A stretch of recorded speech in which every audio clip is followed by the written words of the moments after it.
Well, hello everybody. I'm back, baby. I know it's a little bit late. I know I'm a little bit late. I know. But it's been a while since I played Genshin. And I haven't played Genshin in a good 3 weeks. I haven't played anything at all. And Genshin just got a big update. So, how can I miss it? I need to get on to it.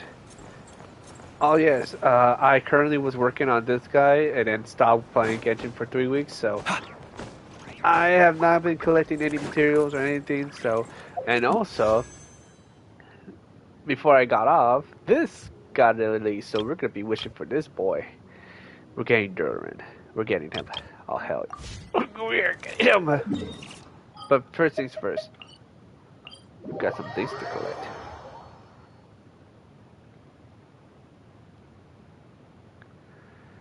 Ah, gotta love it, gotta love it. This realm.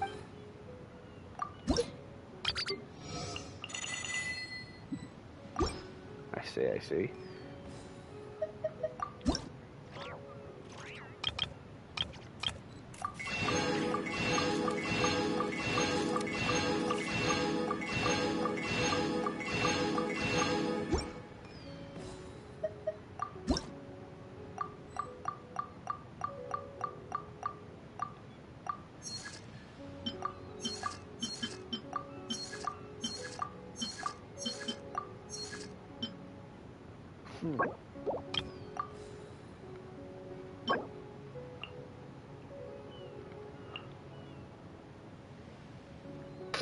Really, I haven't harvested yet.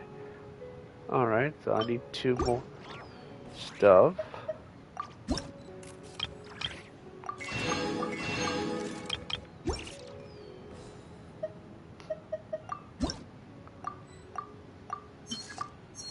Alright, there you go. Put those out of the way. If you ever have.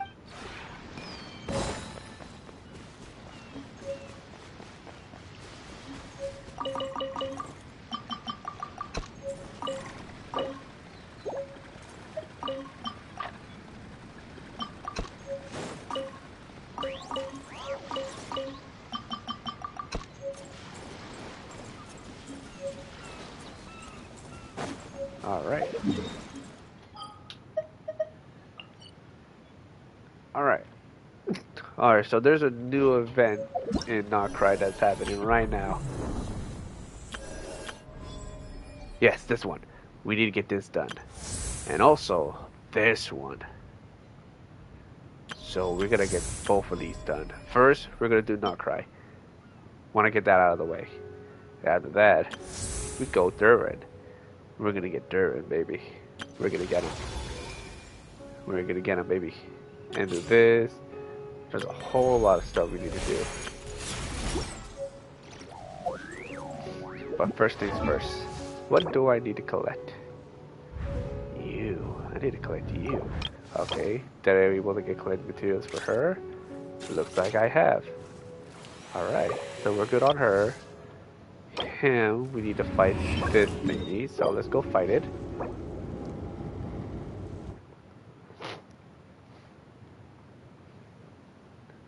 Alright.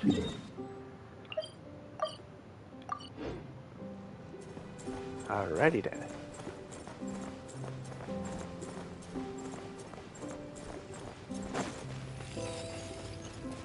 Hello, good sir. We'd like to fight you, Mr. Duck.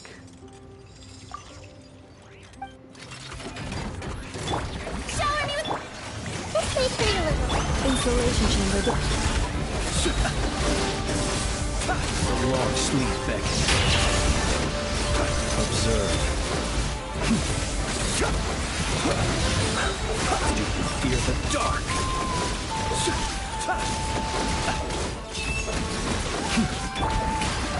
Time to shine. Sharing my knowledge. Hey. Annihilation mode. Be silent. Do you fear the dark? Close your eyes to dust.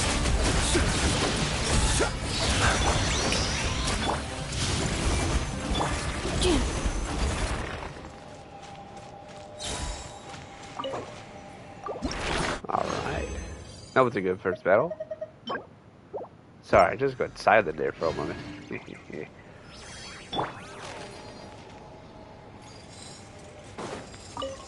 Another battle, shall we?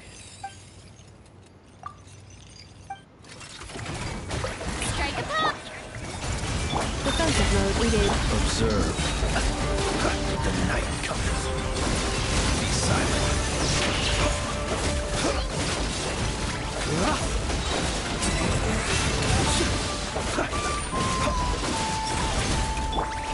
Let my name echo in song!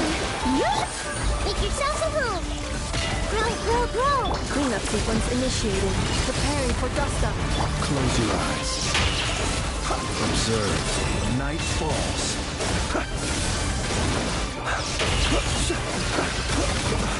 See you. No! The graveyard. He has fallen. And I can't get up. The show begins! Everyone hoping! No! I'm losing my army.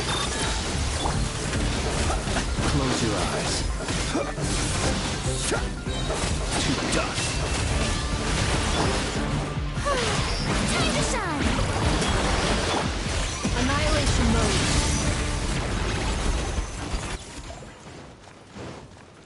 Alright. Note to self. Heal every time I finish battle.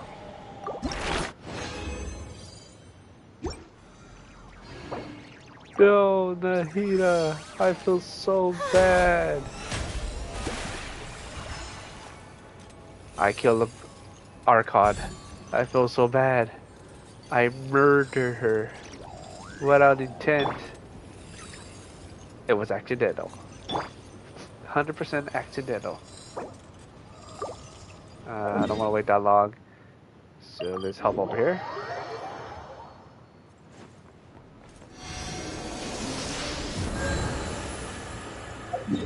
Nice. Okay, teleport back. Oh look, it's them. I'll talk to them afterwards.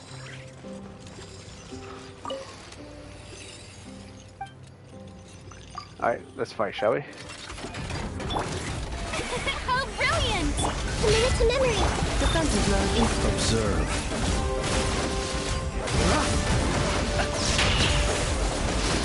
Close your eyes. Do you fear the dark?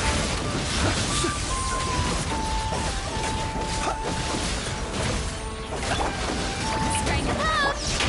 Let's change tactics! Insulation chamber deployed. Preparing for dust up. Observe. Night falls.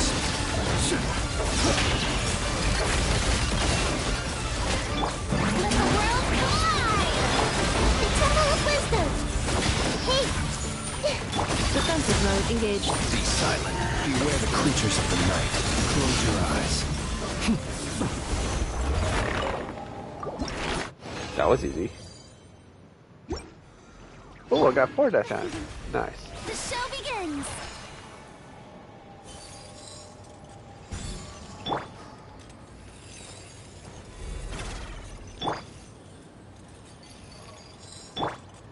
Jesus, Nahida almost died.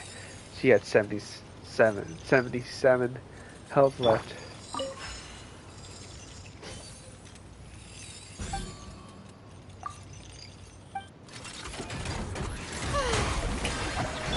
I see everything! Annihilation mode. Observe. Close your eyes. Night falls.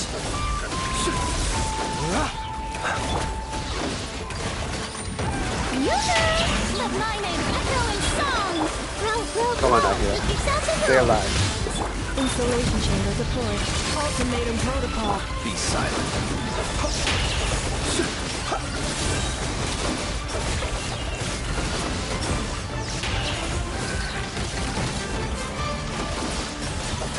The long sleep beckons. Observe. Be silent.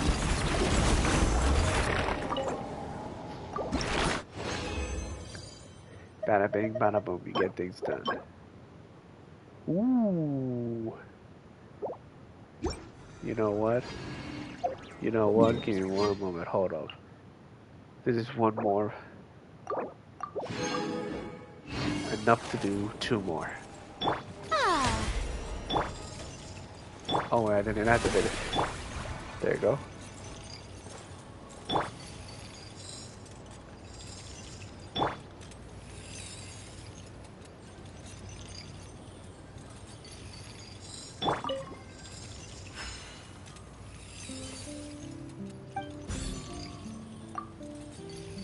Alright, let's start fighting. Defensive mode engaged. Close your eyes. Observe.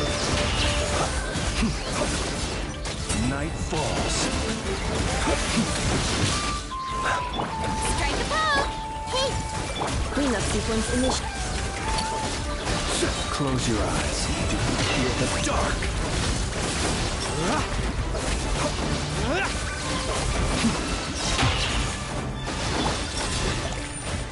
Let the world come alive! Show it! Sharing my knowledge! Preparing for Dusta. Be silent. The night cometh. Observe. To dust.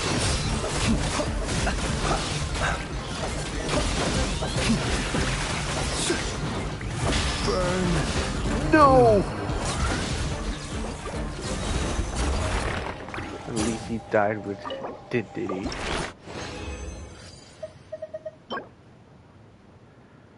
Ah, I probably need to do it 2 more times. Ah. May I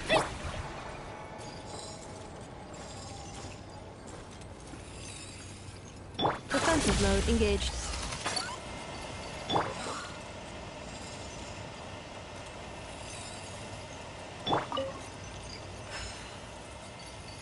Alright. Start battling.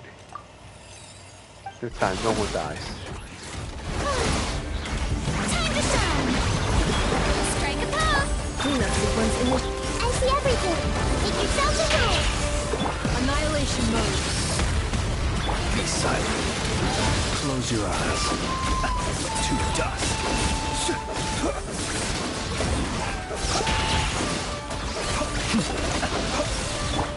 Shower me with your committed to memory! Defensive mode engaged. Be silent. The long sleep beckons. Observe. To dust.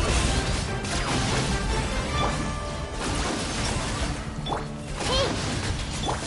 Strike a pose! Installation chamber deployed. Oh, okay. I was setting up to continue the fight. 1 more. Don't have enough for 1 more? No. Alright, let's... This is the last one and we're good to go.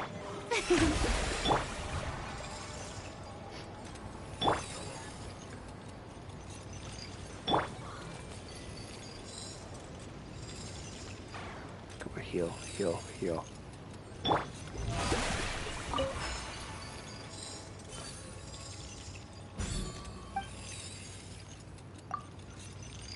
Let the battle begin. Let the world come alive! Sharing my knowledge!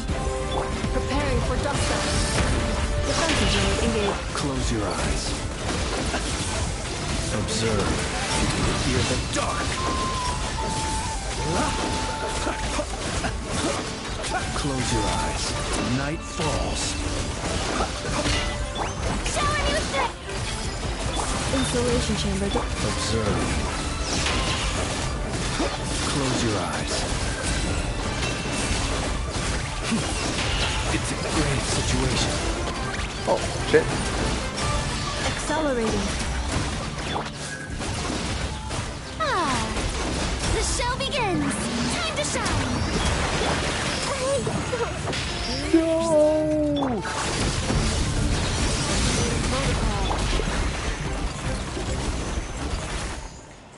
I'm so sorry, Nahida. I didn't mean to kill you. Hey. Hey. Hey. We're done here. Hey, we're done here. Alright, now. Let's go back to the city. Heal our girl.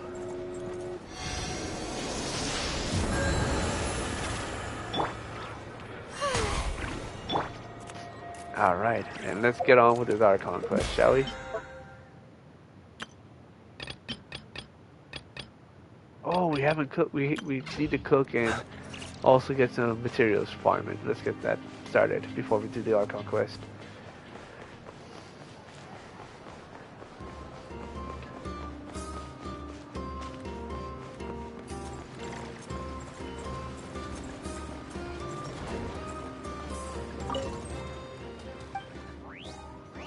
Alright, let's make some materials. No. Yes. There you go. Thank you, thank you. Now we need an area to cook. Where can I cook at?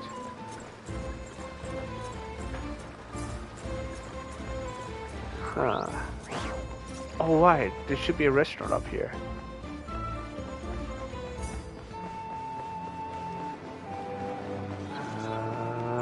There we are. Let's see. Ah, this one. Cook.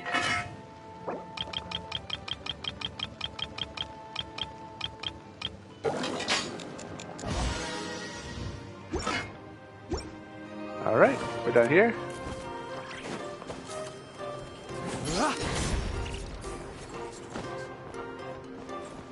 Alright, once we go talk to her, our quest has begun.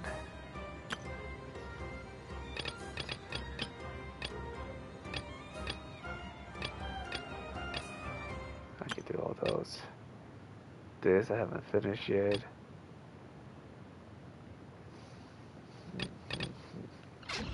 Alright, let's get on with it, shall we? Thank you for waiting. I finished checking your adventurer handbook. Here are your commission rewards. Hey, we didn't even do a commission yet. We have no other urgent commissions on the books at present. Thank you for all your hard work lately. Perhaps you two could consider taking a vacation. Oh, Amazing! Paimon never thought we'd end up having downtime in Nod-Kari. Things were true. pretty hectic when we first got here. Everywhere you looked, it was either the Wild Hunt causing chaos or the Fatui stirring up trouble. Mostly the Felt Fatui. like this whole region was one giant slime in a barrel, ready to go boom at any moment. We really have achieved a lot since we've been here, haven't we? Sure have. Things were looking pretty dicey, but in the end, we managed to turn it around. Whoa! Paimon just got deja vu. Oh, that's right. It's because we've done this like a million times now. True. Yes. Are you two aware that the Moon Prayer Night is soon to take place? Moon Prayer Night. Yeah. Lama told us that was coming up soon. Oh yeah. We can finally Wait, find out our Why do you mention secrets it, now. though? Do people in Nasha Town celebrate it too? Paimon thought it was just for moon goddess worshippers. You're partially right. Most people in Nasha Town just see the festival as an opportunity to do business. They do not concern themselves with the religious element.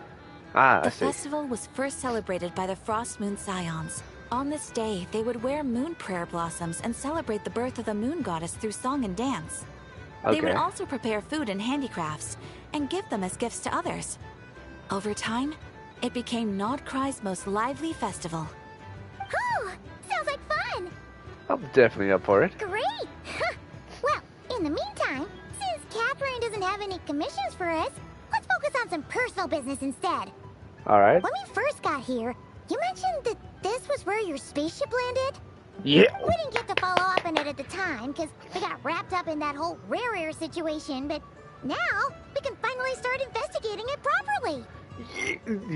Except we have no idea where to start. That is 100% true. But I'll be having to investigate regardless. So let's get into it, shall we? I'll be happy to get into it. Let's go, let's go, let's go. Well, there's a saying Paimon's heard around these parts, which goes, if you lift up a rock, you'll find something you weren't looking for. By that logic, You'll never find what you're looking for while you're searching. But the moment you stop looking, it'll jump right out at you. I'm not sure it's as simple as that. Could be worth a try though, right? Anyway, Paimon suggests we focus on other stuff we want to do for now, and just keep an ear out for spaceship-related intel as we go. We haven't seen Columbia in a while.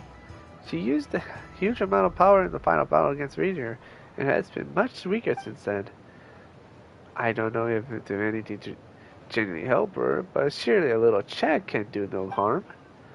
One other thing that concerns me. We see no trace of the doctor so far. What's wrong? She looks super serious all of a sudden. I'm just thinking about Columbia and the doctor. Paimon gets why you'd be concerned about Columbina, but what does the doctor have to do with anything? We learned back in Nod-Kari that he's been investigating the moon, but he's been suspiciously absent so far. Oh, that's true. And now that you mention it, we're definitely overdue for a showdown with the Fatui. True. It's weird that he hasn't shown himself this whole time. What could he be up to? Engrossed in one of his experiments, perhaps? True. Paimon would much rather deal with Marionette anyway. She says the meanest things, but when it comes down to it, she doesn't seem like a bad person. Maybe it's the pressure of being a Fatus? Especially as a Harbinger. Does she feel like she's gotta act tough to keep up appearances or something? Maybe? But then, every time we headed out with Rarier, she always wound up having to repair Polonia and her other robots. That's gotta sting. Losing face always hurts more for people who care a lot about their image. She's probably still furious about it. Paimon? I have a feeling she might have heard that. Why? Is she around? What? Relax, she's not even here. Huh? Yeah. What's the matter? Yeah, Catherine is part of her weaknesses. Sorry, we'll be on our way now. Did Paimon forget that Catherine is part of Columbia? Sorry. That was funny. Where are we again? Oh, yeah. Columbina? Right, yeah. Let's go see Columbina. That's hilarious. Imagine she actually like keeps track of all Catherines, and every time a sensor shows up of us heading near to the activity of the Adventurers Guild, and she's just like, what is the Traveler doing? Let's take a peek at him. Where is he at? Where is he? What's he doing? Oh, crap.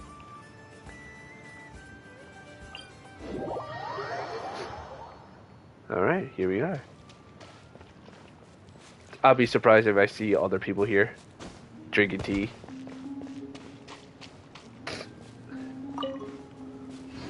Or is she just asleep? She probably has to be asleep right now. Oh, never mind. She's not asleep.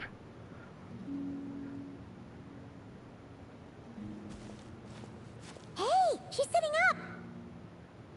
Yeah, I can have eyes. Is me Paimon. sitting here a rare sight? No, we just thought you'd be resting. Exactly. Perhaps I would have been, were it not for the sudden arrival of some unexpected guests. Oh. Not that I consider it a disturbance. After all, you are the only ones who are free to enter. Ooh, Would hi. it not be Nice. a little unfriendly of me to lie down while we speak? I didn't realize you put so much thought into little things like that. Oh. What's up? Oh, damn. Hello. Only sometimes. There have been moments lately where I think about you and your companions. I see. They are warm, mysterious, and cozy memories. Very few of my past memories are anything like that. They say that travelers return home bearing bags full of souvenirs. But my luggage was empty, and I believed it would stay that way. Return Aw. home? So, you're still planning on returning to the moon? Yes. This planet continues to reject me, reminding me that I do not belong here. Sad. If I remain in Teyvat, there will come a day that I disintegrate. And I don't mean reduced to dust, or turned into food for the flowers.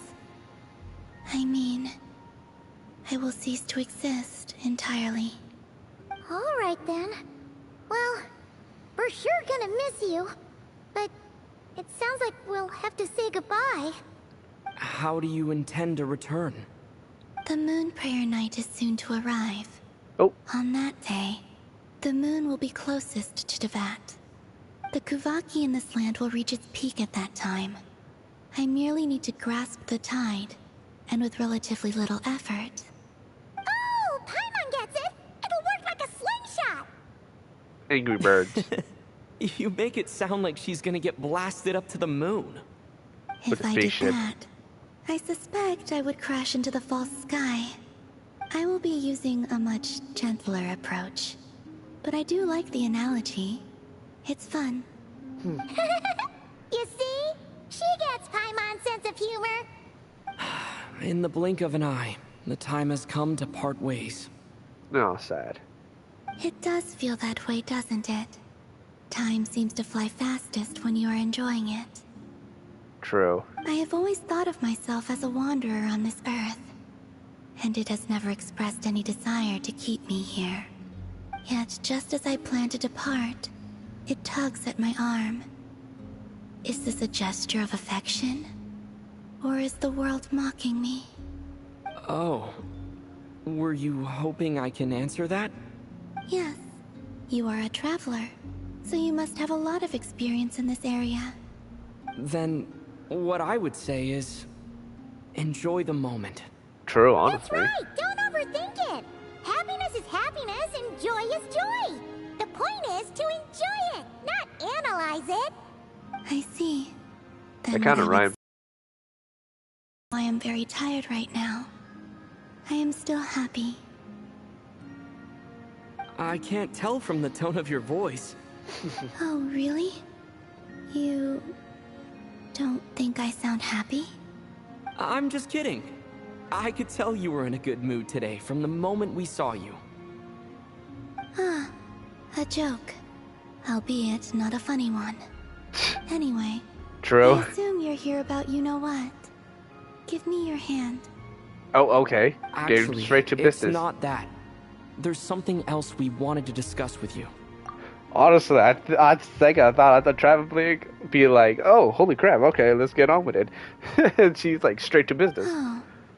Then, do you still want to give me your hand? Or not? Say yes, say yes, say yes, say yes. Do it, damn it, please. Holy Verse, please at least let us hold her hand while talking to her. Sure. Yes! Yes! Okay, I'm happy now. Thank you. So, I've heard that in the Moon Prayer Nights of the past, people here would hold celebrations in the Moon Goddess's honor. Since you helped so much in our fight against the Rehir of Solnari, I think you deserve a farewell party before you return home. Oh, I so haven't that was asked our everyone plan. else for their opinions on this yet, but I'd like to invite you to join the upcoming Moon Prayer Night. I've never joined a moon prayer night before. I'm not sure what I would even do. Enjoy the Don't worry moment. about that! We take care of everything! All you need to do is show up. Mm-hmm. Of course, there's no need to force it if you're not feeling strong enough. It's just, this kind of felt like a golden opportunity. Yes, for fan service. But For fan service. they call me Kutar, and the Fatui have an arrest warrant out for me. I shouldn't appear in public right now. Don't worry about that. Yeah, that would definitely be complications, but I don't care. We can kick their ass. Honestly, we can kick their ass. Let's do it. I'll make it work. You have my word. Exactly, we kick their asses. Yeah, we got your back. Well, he does. Paimon's actually not too sure what he's planning. All right, if you're sure. I will not refuse your invitation. Mm-hmm. I suppose it wouldn't hurt to pack a few more sights from this world into my suitcase before finally learning what my homeland looks like. Oh, if you see Lauma, please tell her that my answer to the question she asked me is neither yes nor no. Rather, It is. There is no need. That was kind of cryptic, but sure. True. Guess it's between the two of you. We'll pass along the message. Bye for now.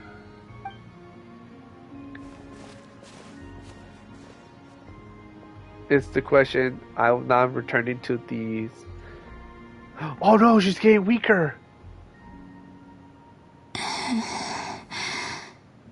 And also, I do not know. She's dying. Oh no, she's dying.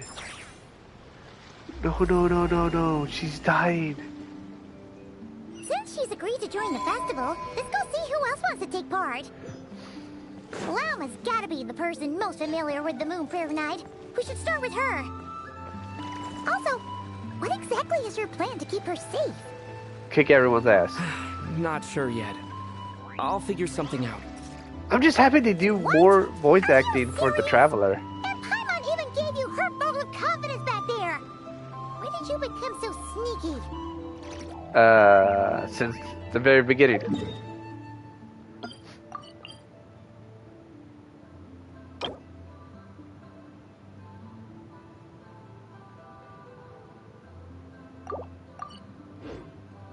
Alright. Oh, I'm sad that she's going weaker.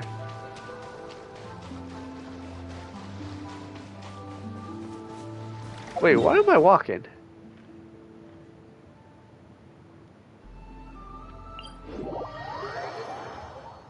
I'm teleporting my ass over here.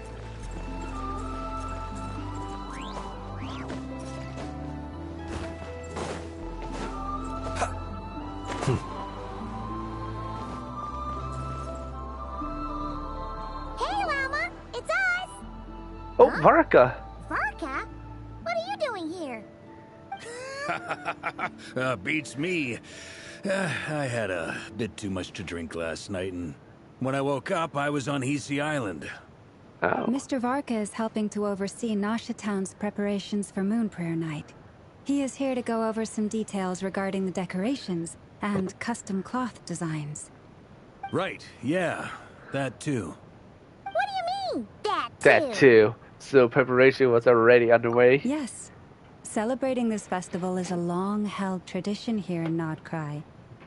On this day, the crescent moon at the top branches of the verdant crest turns into a full moon, and the moon prayer blossoms bloom with a special radiance. Our people take these to be blessed omens.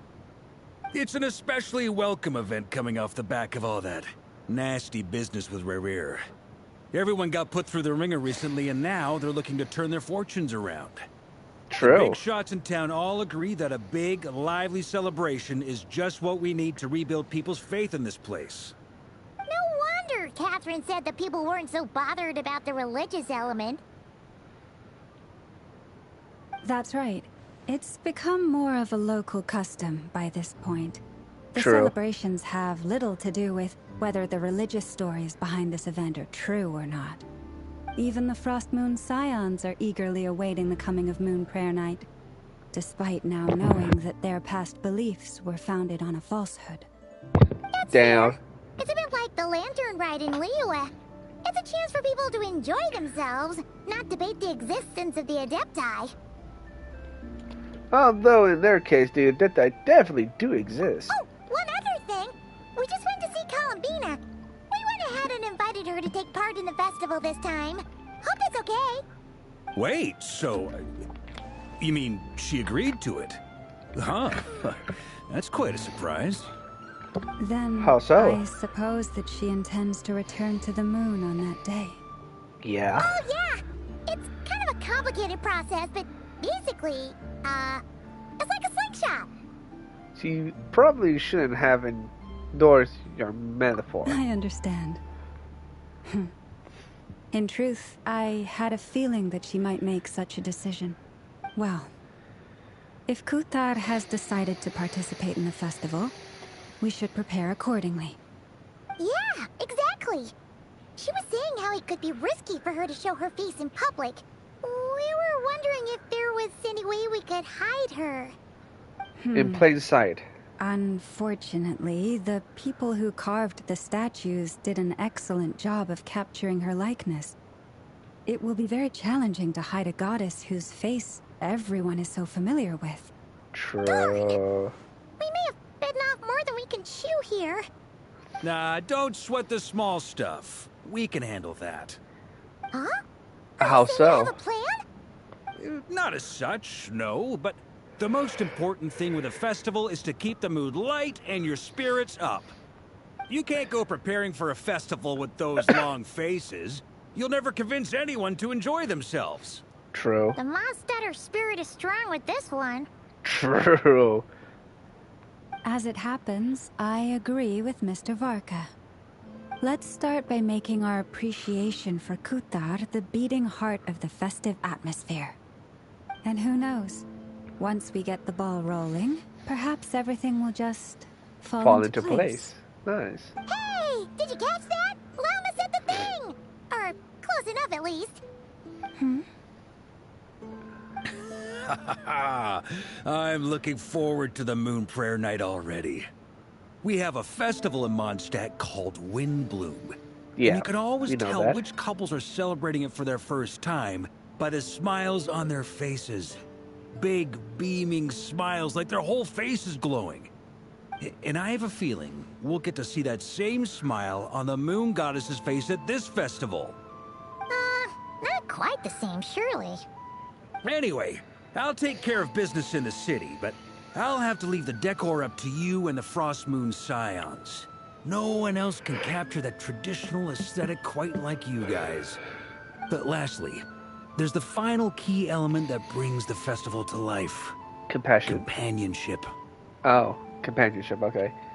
We'll take care of that part. Before you leave, let me show you something that we've been preparing. Mr. Varka had asked to see it already, so you may as well tag along. Alright, Also, sure thing. I have some further questions about Kutar's decision. Alright. Oh my god, I love that they started doing this, having characters walk around except for us just going to the location itself. Then they appear.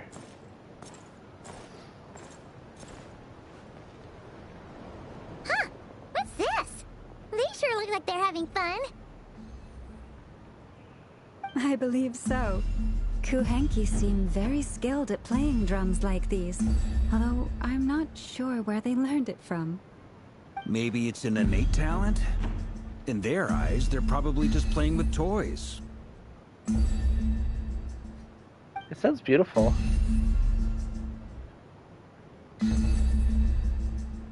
Luanatar! You wanna play too? Guess not. Yeah. She looks more confused than anything. Maybe we can teach her next time if we get the chance. Hit on the left. Hit on the right. Then on the right.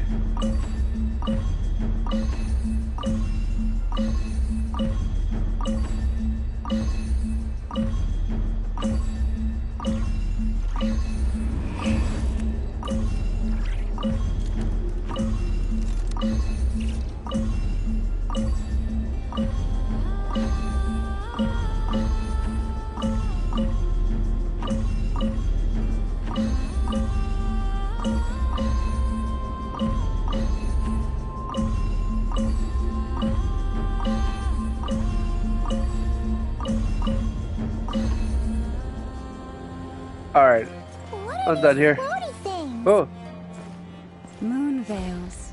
We hang them from buildings in the city during the festival. When you look at the sky through them, it creates a lovely misty effect.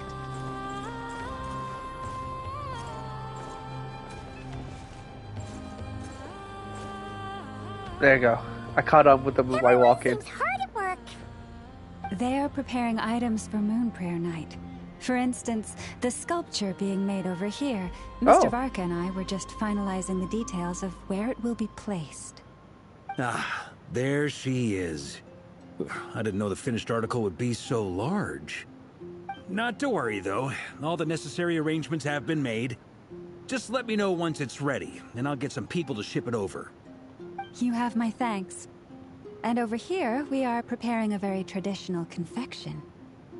Oh. Oh, look at all these colors! It looks great!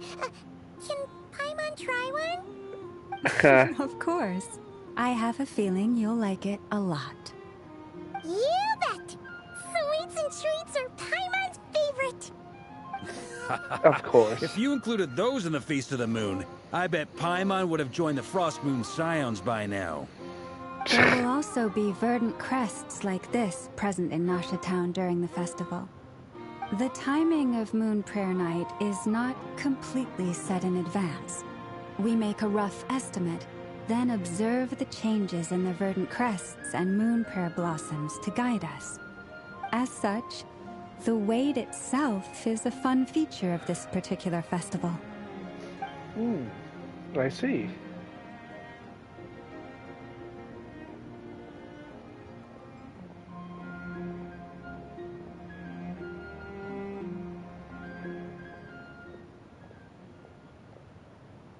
Let's talk here. To tell the truth, I am very surprised to hear that Kutar is willing to participate in the festival. I once asked her if she'd be willing to stay with the Frost Moon Scions. I could introduce her to everyone, and we could be a family to one another.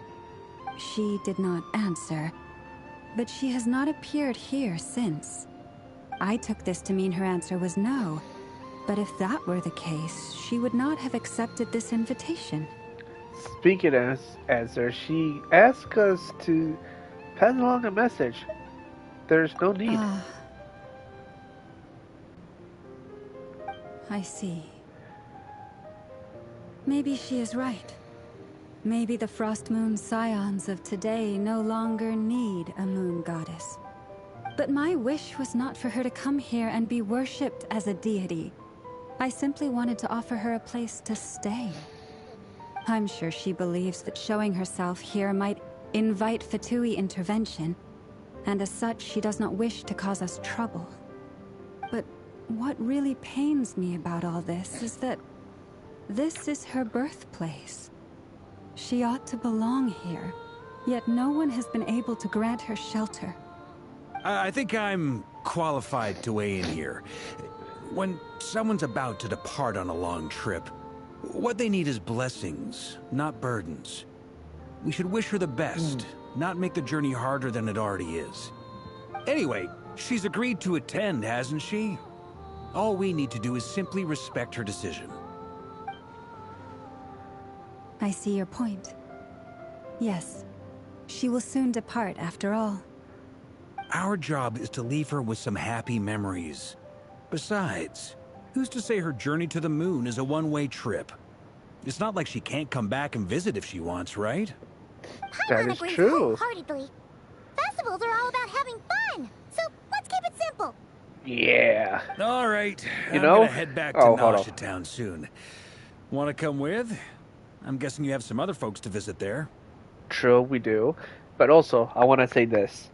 It will be funny. Well, no, it's not going to be funny. It will be interesting if she does try to go back to the moon, but the world rejects her leaving to the moon, and she gets dragged to the international Kuafi, whatever that thing called, and goes to the moon that is underneath the facility, and she goes there, and then with her power combined with the moon, yanks it out from the floor, destroying the Kuaki, or destroying part of the research institute, going towards the moon. And it becomes a true moon, and she's able to stay. That will be a cool little thing. Sure thing, let's go. Bye for now, Wilma. Thank you all. Goodbye.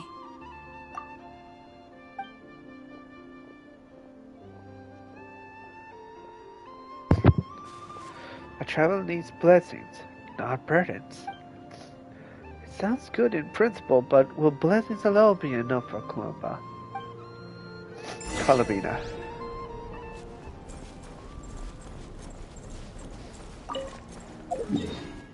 Oh, sad.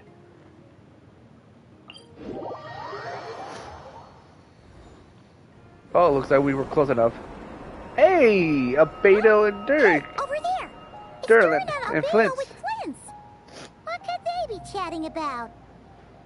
I'm gonna get you, Durlin. I'm gonna get you. Watch. Your guess is as good as mine.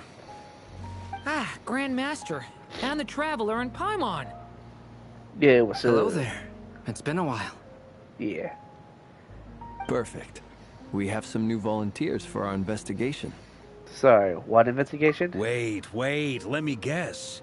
The righteous Lightkeepers are finally ready to hunt down the Abyssal Dragon? Yes, that too. Oh, what Yeah, is the... right. Oh, wait. Why does everyone keep saying that too? Well, to be precise, the facts match, but not the causality. Wait, so I guessed right? Half right. Don't act so impressed with yourself. Funny. Maybe I can explain. We ran into Mr. Flint's north of Nasha Town. Okay. At that time, we just noticed a few abyssal creatures out in the wild, but the strange thing was, I didn't detect any traces of abyssal energy on them at all. On So closer they're inspection, phantoms. we realized that they were not real monsters, but something akin to reflections in the water, or perhaps a mirage. Huh. Huh? What do you mean? Like, you could see them but not touch them? Exactly. It was very peculiar. They roared and tried to attack us, but we could not make any physical contact with them. I think I've heard of things like that happening in Nod-Kari before, but I don't know much about it. Yes, it's a known phenomenon. Mirage-like illusions tend to appear in Nod-Kari in the run-up to Moonprayer Night. From a distance, they appear quite real. But I closed, I they're myself thought that Misters Durin and Albedo were locked in battle with abyssal monsters when I first arrived. But after sharing intel and investigating a little further, we can confirm that these illusions are harmless. There is no great cause for concern. not. I'm glad they weren't real. All the Mirage stories I've heard are either animals, rocks, or small houses. Abyssal monsters, though?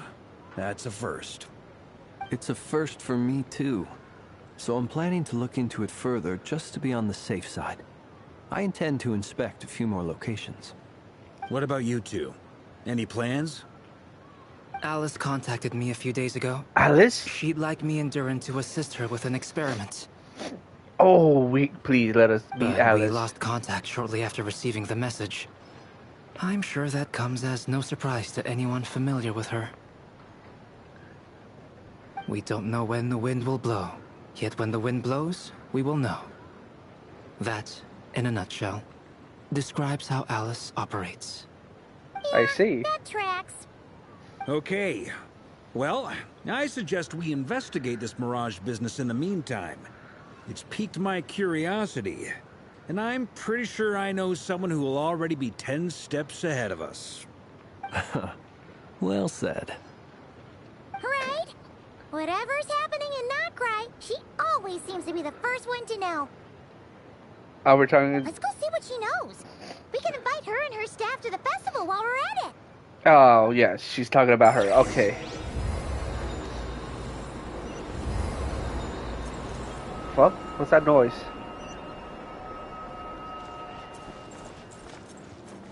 What the heck was that noise?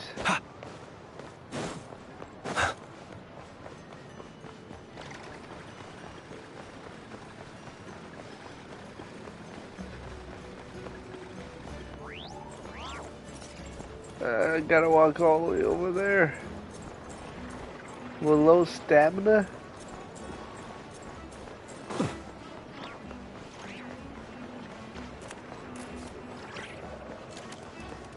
I wonder if Yohoda is in the front desk.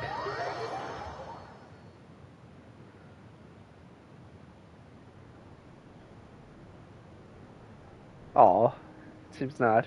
You're right. But an I effort have here. noticed. There's certainly something a little fishy about this situation. Oh no. Only a little, though.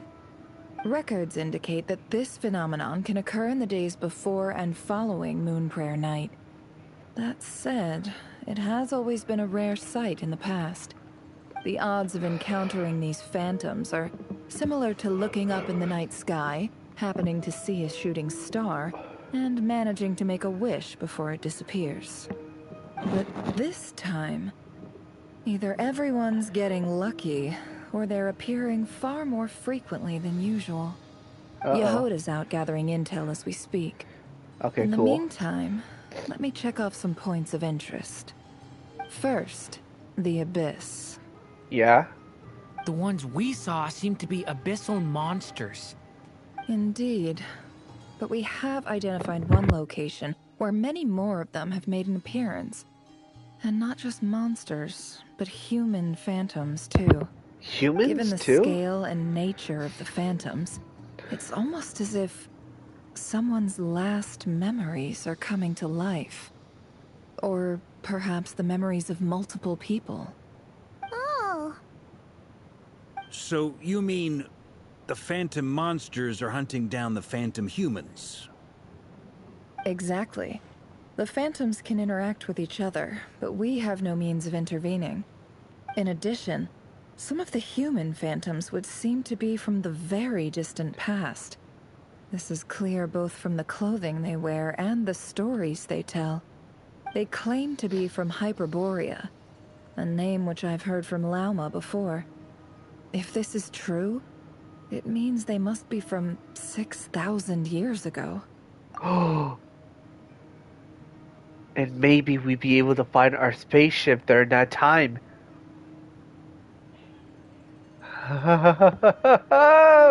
One big step to go find our spaceship. Paimon, hear that right? 6,000 years? It sounds like this merits further exploration. That'd be a big help. I'll leave it with you, Albedo. My knowledge of ancient history is non-existent. I used to True. doze off every time the pre-Knights of Favonius era came up in class. It's quite a miracle that you were able to understand these phantoms' speech, given how long ago they lived. I suppose you're right. But I'll leave the archaeologists to ruminate over that conundrum. As an intelligence broker, my sole interest is in the value of the information I gather. Of course. Which, in this case, hopefully means earning myself some good favor with our dear Lady Moonchanter. So calculating. Whew, this intel broker logic always catches Paimon by surprise. Sounds to me like we could split the work up. I think the abyssal phenomenon is best left to Albedo, Flint's, and me. Agreed. It Makes coincides sense. with my duty as a lightkeeper. For my part, I'd like to understand the Abyss better. Even a little knowledge would go a long way. This is certainly a rare opportunity to study the Abyss. But even rarer, perhaps, is the chance to make contact with the Ancients. The Curatorium will take the lead on investigating the Hyperboreans. We put in the work to learn what we know so far. It seems only fair that we get some quantity of exclusive intel. That just leaves our trusty team of 2 unassigned. Seems like, yeah.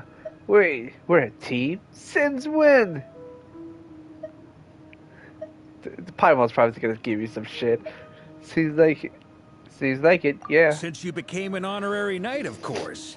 This was part of my grand plan all along. Damn. By the way, we managed to convince Columbina to come to the Moon Prayer Night celebrations. Would you and Yehoda like to join too? She agreed to that? Huh. Quite an achievement. Never underestimate the traveler, I guess. You don't know me, woman. You don't know me. Maybe you need something to be convinced. I go right over and say, hey, might us make a deal, and we get it done for you. I'd be happy to join. No point shutting myself inside when the streets are all decked out. I doubt any clients will be visiting during the festival in any case. And Yehoda loves a party, so I'm sure she'll jump at the opportunity. And show her expression. No, no, no, no, no, no, no, no. Speaking of expressional faces, she comes right in. Way to contradict me in front of... Wait, no, that's not what I have bad news, boss. Uh-oh. What's up? So many people. All right, everyone inside, quick. Oh, damn, she running. This is gonna sound crazy, but hear me out. I saw one of those phantoms at Star Sand Shoal, and it was some sort of flying ship. Ayo! Like a spaceship? A spaceship as a Starlight Sand Solar? That's gotta be the one you came to Tibet in. You said you saw the same thing through the moon marrow, right? Huh? You already know about it? Ugh, I thought I was gonna blow people's minds. Turns out I'm the last to find out. Wait, back up. You came here in a spaceship? Now my mind is blown! What's it like on the inside? Was it like flying through space? I want to know everything! Maybe the conversation for next time. This is still part of a huge discovery on your part. Yep, exactly. Huge discovery. You're the best. Second best intel broker in the world. After your boss, of course. Wow. Really?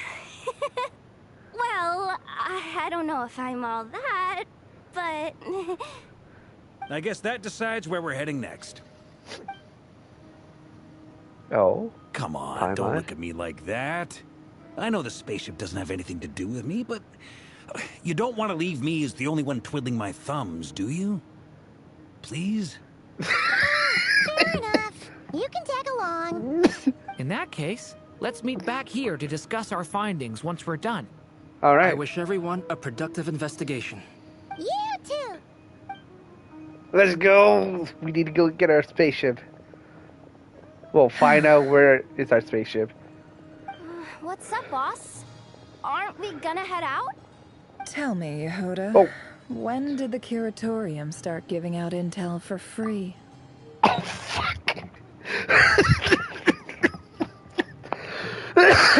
Oh, shit. She pissed. She pissed. She pissed. Holy shit, she pissed. But hey, at least we got intel for free. Oh, sorry, boss. Oh, she's hella pissed. Hold up, are they still there? Yes, they're still there.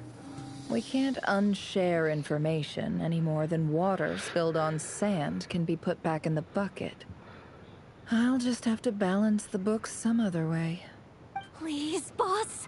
There's gotta be another way. Who knows? Depending on what they find, maybe this will work in our favor.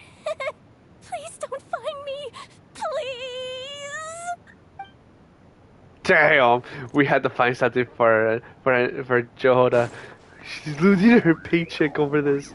We can't let her paycheck be taken. Alright, let's go to the spaceship. Spaceship! Spaceship, yes! That's the location. If I turn around and there's not a phantom spaceship, I'll be pissed. Holy shit, there's a fucking spaceship right here!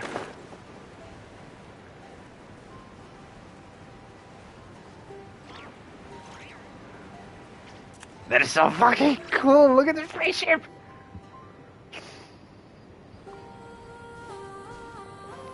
Wait, those are old Nod-Kari people. What do you know? Yehuda was right on the money.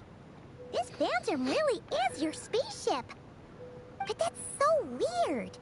Why would it show up here? Is it some kind of projection? Or a ghost? Like, maybe it no longer exists. But somehow it left an afterimage?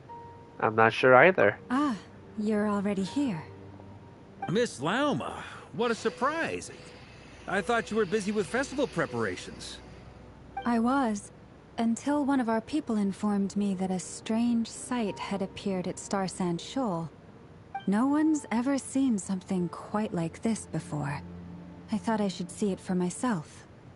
Same here. Oh, so we heard that these things appear around the festival period. Any idea why that is? Unfortunately not. We have very limited information about them, since they can't be interacted with.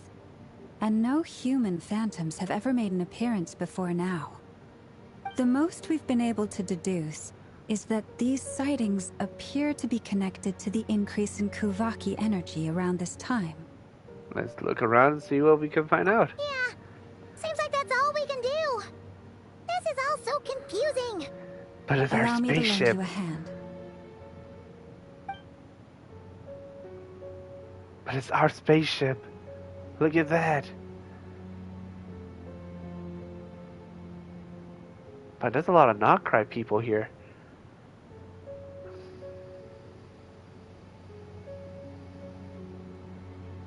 Oh, the deer. Wait, hold up. Everyone, Those people... our friend here should be able to provide us with some information. Is that a phantom rhymehorn deer? I've heard about how the Frost Moon Scions live in harmony with the animals and can even communicate with them. That's coming in handy now, for sure. Okay.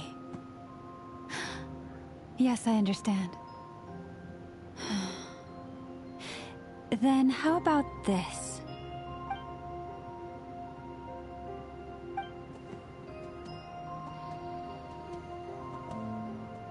Oh, it's leaving.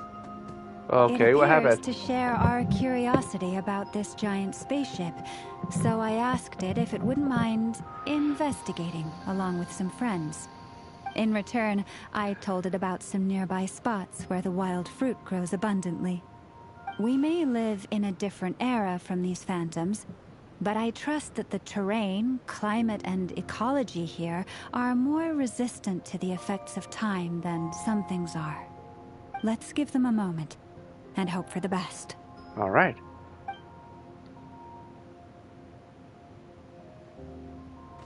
All back together? Must have been a lot of fruit. Indeed. Now let me ask them some questions.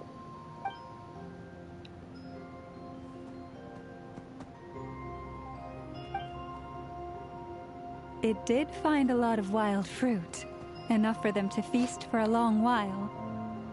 This puffin circled in the air several times, but didn't spot anything out of the ordinary. Certainly nothing to do with the spaceship. Huh. Well, it definitely makes sense to get a bird's eye view. Indeed. Other than that, I was also thinking that the world these phantoms see is also different from ours. Oh, I get what you mean. The wild fruit exist in both times and spaces, but there might also be things that only exist in that space-time, which we can't see. Because we don't see their whole world. We can only see small fragments. Good point. Great thinking, Llama. Blunthorn rhinos can use Kuvaki to shift great rocks, but this one says it couldn't get that ship to budge by even an inch. The sniffer mole tried too, but despite being a skilled digger, it could not get through. They say that the spaceship looks robust and undamaged. It seems completely impervious to any and all attacks. Whatever lies within is well defended from harm. So, just like us humans, there was nothing they could do about this spaceship either. Yes, still, they deserve our thanks. We are grateful for all your efforts, dear friends. Now go, and enjoy your feast. I've noticed some other human phantoms gathered nearby. Come on, let's go talk to them. Oh my god. It's our spaceship. Look at that spaceship. Oh, what the fuck? Yo.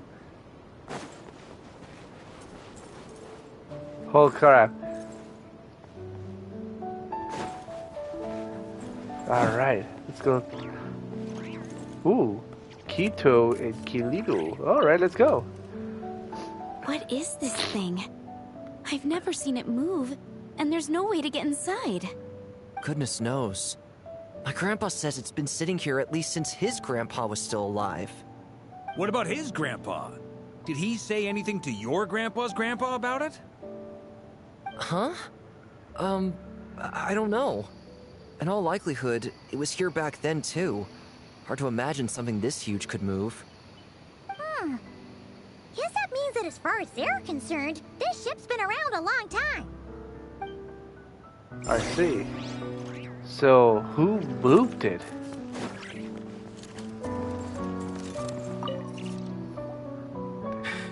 Come on, brothers. If we can get even a small chunk off of this thing, it's gotta be worth a fortune.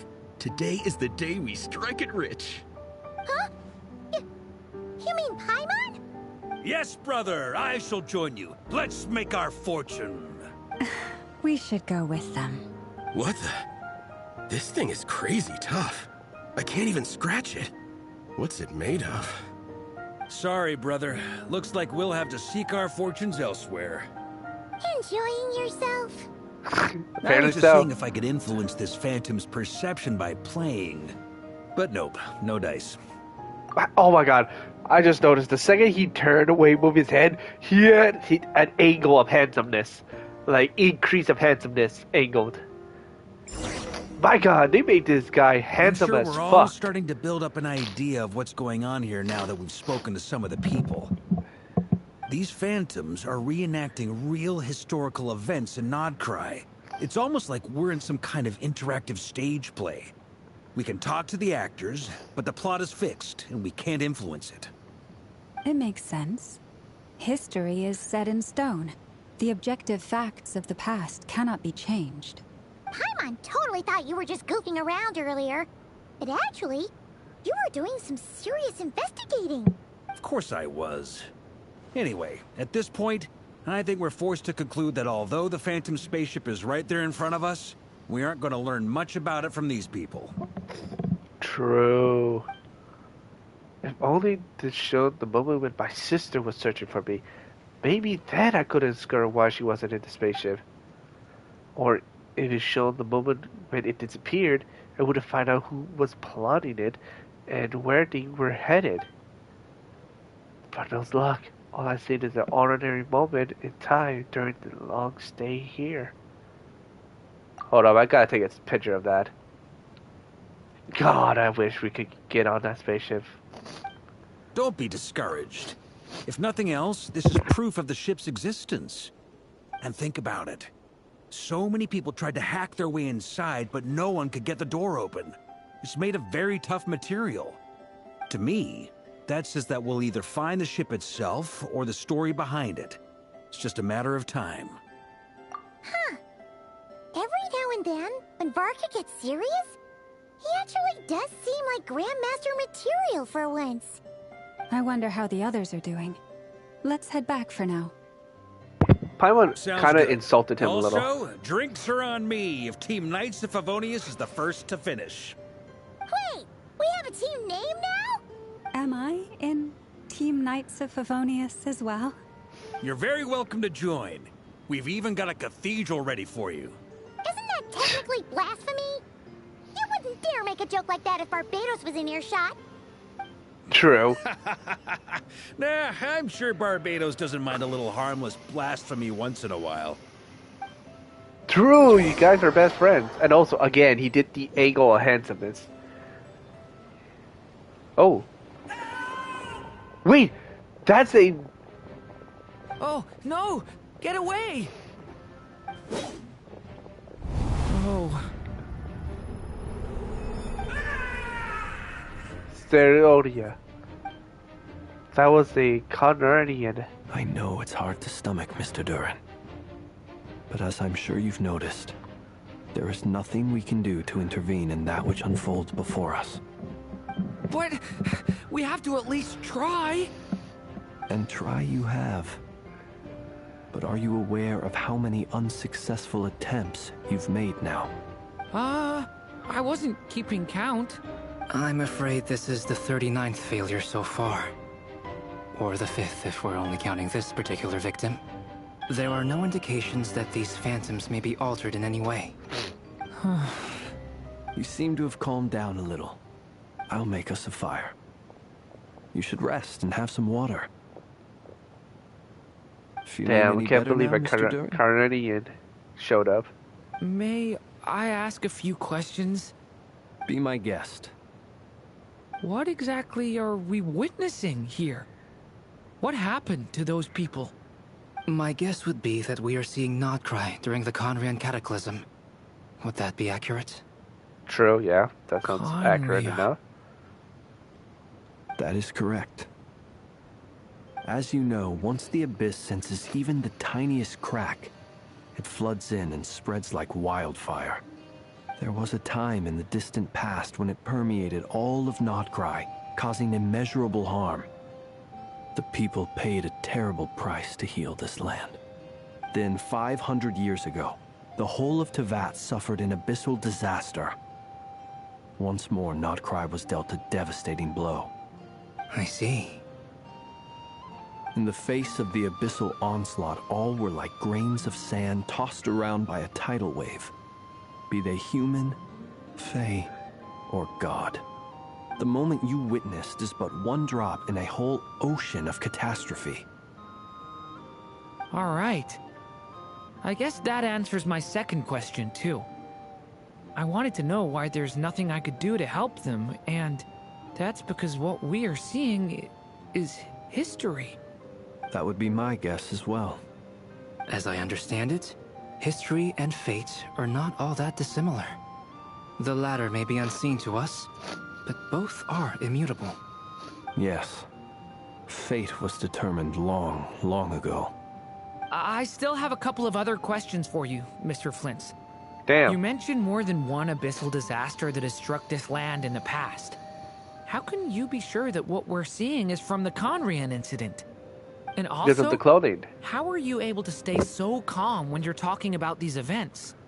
From everything I know about you, you're not cold or ruthless, and you're not indifferent to the suffering of others. Alas, I am forced to show my age. Uh-oh. I must be 600 or 700 years old by human measure.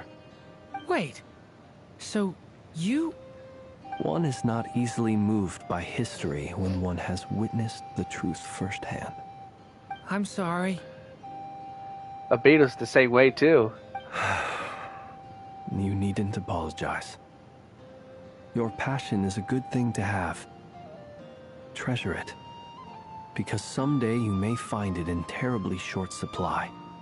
Now, at the risk of offending you, I have a question in return. Alright. Your curiosity toward the Abyss, is it born from hatred or because you sense its call? I only ask because I kept a fragment of Rerir's body in my lantern for a short time. Specifically, his heart. So I know what a burden it can be to carry the Abyss with you. And I hear its power growling from somewhere within you. In my eyes, your mere existence is a miracle. My honest answer is... I don't know. I don't think I have the confidence to say for certain. What I will say is the Abyss is not the only issue that haunts me. Even before I became who I am today, the question dogged me constantly. Should I even exist at all? My doubts remain unresolved. But when we fought Rerir, something became a little clearer to me. Sometimes it is the darkness within us that allows us to achieve the impossible. I certainly got the sense from your 39 attempts that you were trying to achieve the impossible. It sounds like you've resolved to see the truth for yourself. Absolutely. In that sense, he and I are quite similar. Then I wish you every success.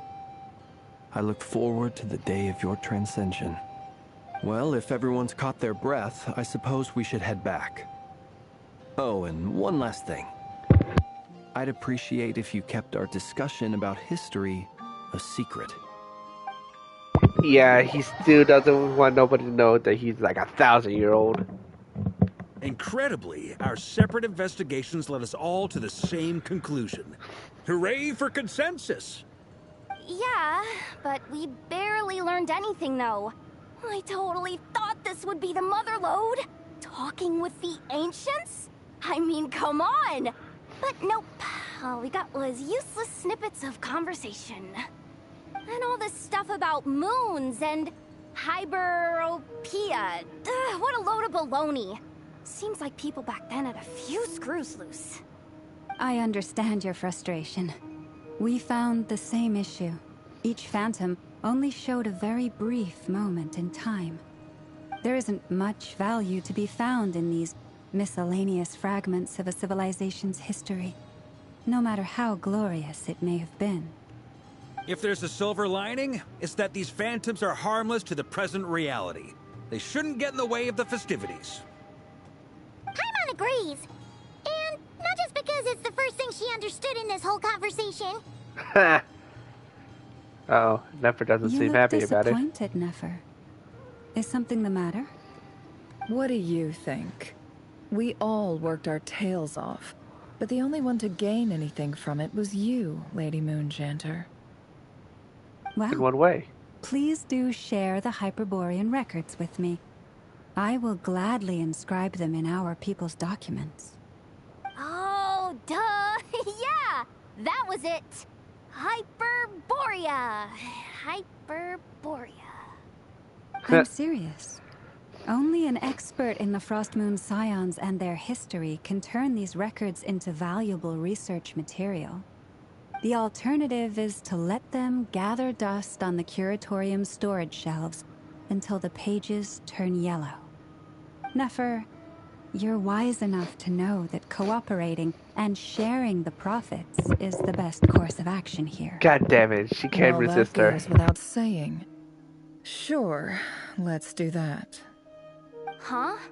But didn't you say we aren't supposed to give out intel for free? Sorry. Shutting up. Shutting up. Now is not a good time to push Nefer's buttons. Yep. Anyway, back to Moon Prayer Night. I'm thinking that we should prepare something a little special, aside from the usual decorations and so on. You mean a parting gift? Can't go wrong with food. Although, does food go bad on the moon? I don't think she's going to be taking it with Perhaps her. a lantern would be a better choice. True. It might be dark up there. It could prove difficult to light a lantern on the moon. Magical stones might serve that purpose better. True. What about a clockwork mecha model from Fontaine? I've got a whole bunch at home. I use them for fighting practice in my free time. None of these sound like things she would be even remotely interested in. But we don't interact with her enough to know what she likes. Except for us, so Yeah. we probably know. It would really save us the guesswork if someone could find out what she's into. And everyone looks at us. Wait, what the? Traveler? They're all looking at you. Okay, I got it. I'll find a chance to ask her. Great! Haha, problem solved. Now, I need to stop by Dory's. Gonna need Oh, her no. help sourcing a bunch of stuff for the festival. Then let's leave it there for now. We all have our own business to attend to. Traveler, if you find out what Kutar likes, let us know right away. Gotcha.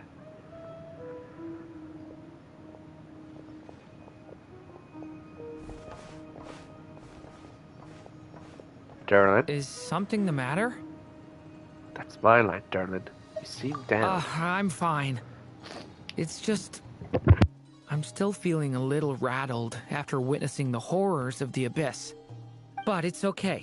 This is something I have to work through. I'll be all right. Thanks for your concern.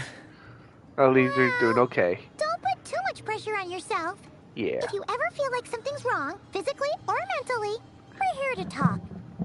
Don't forget, I'm a member of the Knights of Harmonious. Come on. Stop treating me like a kid. Well, technically, you are somewhat like a kid.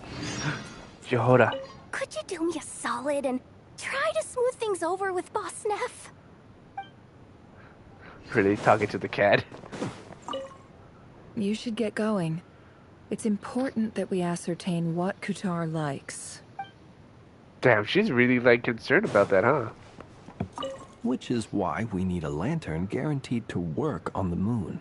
Yes, I have a few ideas, but the lantern itself is the easy part.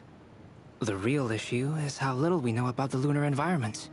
Wait, you two are serious about this? Let's just say I'm intrigued by these shining magical stones that Mr. Albedo has mentioned.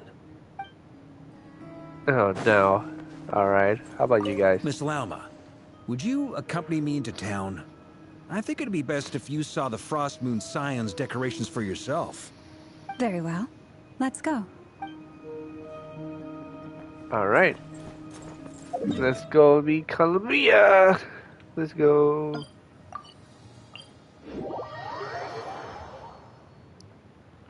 Oh, Calabina, my darling, we're here to meet you.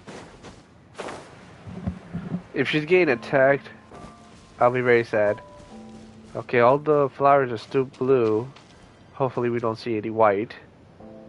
Calabina, we're back! Oh no, there's white. She's not here.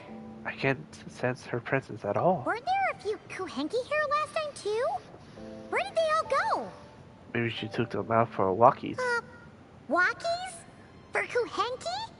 You're not pets, you know. Oh, well. Looks like we just came at a bad time. Let's try again tomorrow. There's still a few days until Moon Prayer Night, so we're in no rush. Besides, she needs time to rest anyway. Fair point. Let's go. Yasukuabi's not there. Where did she go? Are you back yet? Oh, I guess. How strange. Everything's turning Looks white. like she still isn't here. This is a bit odd. Right? It's not like her to spend so much time outside. Especially since she's worried about attracting unwanted attention. By the looks of it, she hasn't been back all day. Luanatar! Luanatar, you there? Okay, at least we got somebody. Do you know where Kalambina went? Sorry, didn't understand. But if you know where she is, could you take us to her? Sounds like I don't know either. Yeah, that's even stranger. But look, the flowers. What about them? Oh, that's not good news. They change color when Kalambina gets weaker, right? And they look super pale right now. Let's go, we gotta find Luma. Yeah, she might know what's happening. Oh no. I hope she's not died. Ah, it's you. How is Kutar? Is she okay? She's missing. No, she hasn't. I came here to check on her after I noticed the flowers had changed color. Based on past precedent, she must be very weak right now. Even getting up to walk would be a struggle. It seems unlikely that she wandered off outside. Not to mention that she doesn't do that at the best of times either. So yeah, this is super weird. Has anyone approached the Sun Hall lately? No. Very few people are in the know about Kutar's whereabouts. And if anyone suspicious had visited, they'd have left some sort of evidence. Come on, let's go to Nasha Town. If anyone has seen her, someone there will know about it. It's Nod-Kari's information hub after all. Makes sense. Let's go!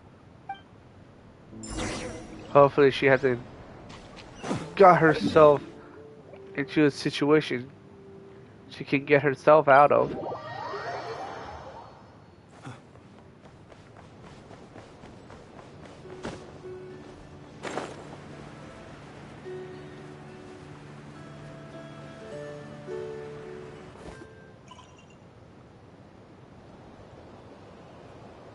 Wait a moment. Is it just Paimon, or is this stall kind of suspicious? It's never been here before, right? No, I don't recognize it. Uh-oh. Alas, your free and easy adventure time is over. Now, prepare Oh, to it's face Alice. the final boss of Nod-Kari. Alice?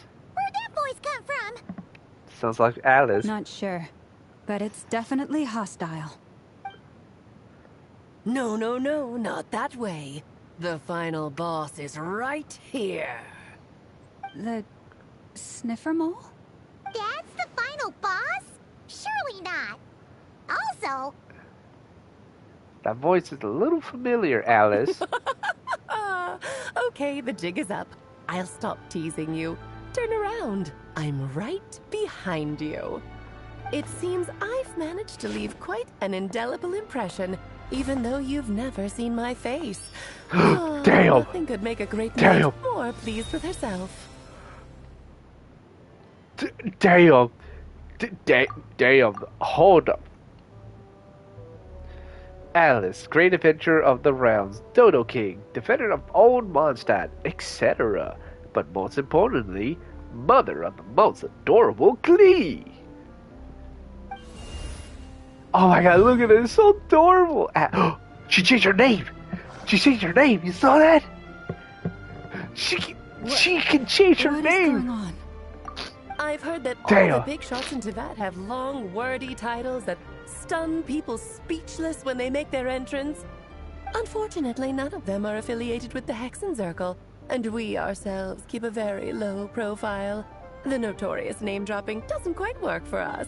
Still, I, for one, think I'm really quite amazing. So that didn't stop me from coming up with a title anyway. Oh my god, I love her! Look at her! She's adorable! You this time? Not a lantern or a dodo but Alice in the flesh? Oh, that's right. So, what do you think? How does it feel to finally meet me? Hi, Mommy. Can I have milkies? Alright, anyways, continue on. You look just like Klee. Oh, that's the first thing you thought. A little surprising, but that actually makes me very happy. Because that means that when Klee grows up, she'll be just as stunningly beautiful as her mother. God damn, she looks so fucking sexy. Damn, Klee, you're gonna have some good genes. So she's a friend of yours? Yes, she is. Kind of. This is actually the first time we've seen her in person. I see. Madam Mage, that was, quite a powerful entrance. I certainly won't be forgetting it anytime soon. It's okay, Lauma, don't force it. Paimon will do the honors. This is Alice from the Hexenzirkel. She's a friend of ours. And of Arcus, too. She helped us a lot in the past. That's right. She's a good person, just kinda unpredictable. True. Well, what is the human heart if not unpredictable? If we could not do as we please, how would we differ from machines? True. I am Lauma, Moon Chanter of the Frost Moon Scions. It is a pleasure to meet you. Oh, I know. Before you got here, I spent a good, 15 minutes getting up to speed on Nod-Kari's present situation. Damn, 15 minutes of all history? In other words, I've read the whole in the last episode part, so we can skip the pleasantries. Fair enough. Well, Miss Jesus, Alice, she's treating this like an anime episode. Tell that you have quite a unique personality. Yes, she does. She's treating it like we're in some goddamn anime. You'll get used to it. Paimon sure is. So anyway, what are you doing in Nod-Kari, Alice? True. Oh, I thought I told you already. This time, I'm the final boss. What? You're being serious on that? And what a formidable foe I shall be. Powerful, confident, decisive, and good luck finding my weak spot. You will never succeed. I'm going to send a formal request to 4G to put you in solitary. Just like Klee. Oh, drat. My one weakness, and you found it in an instant. Fate has been dealt a devastating blow. I love her. I love her so much. Thus falls the great Dodo King. Very Why are you playing trick. along with this nonsense? Because it's fun. And also, why cannot? She's adorable, sexy, and also milkies. For funsies, of course. What's wrong, Paimon? Are you disappointed in me? Am I a gigantic letdown? No, she's a gigantic, sexy mama. No, it's just you seem like a busy lady. And this is the one time you've shown up in person. Paimon figured it would be for something more high stakes than just goofing around. You're quite right. I'm here in Nod-Kari because something big happened. Something big enough it caught the attention of the Hexen Circle. Oh, It shit. concerns the 3 moons, Tevat's borders, and of course, the moon goddess you are currently searching for. You know where Columbina is? Kind of. Why don't we discuss this over a pot of tea? Okay, whoa.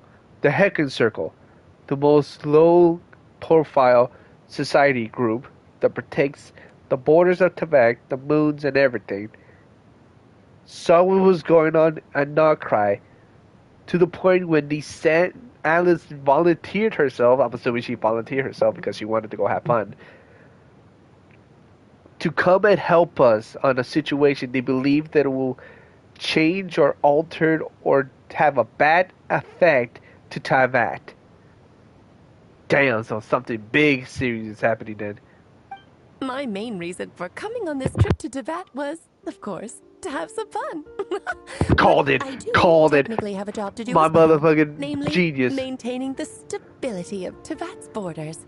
Called it again. Skip over the complicated parts, but to sum it up, abyssal energies are all that lie beyond Teyvat's border.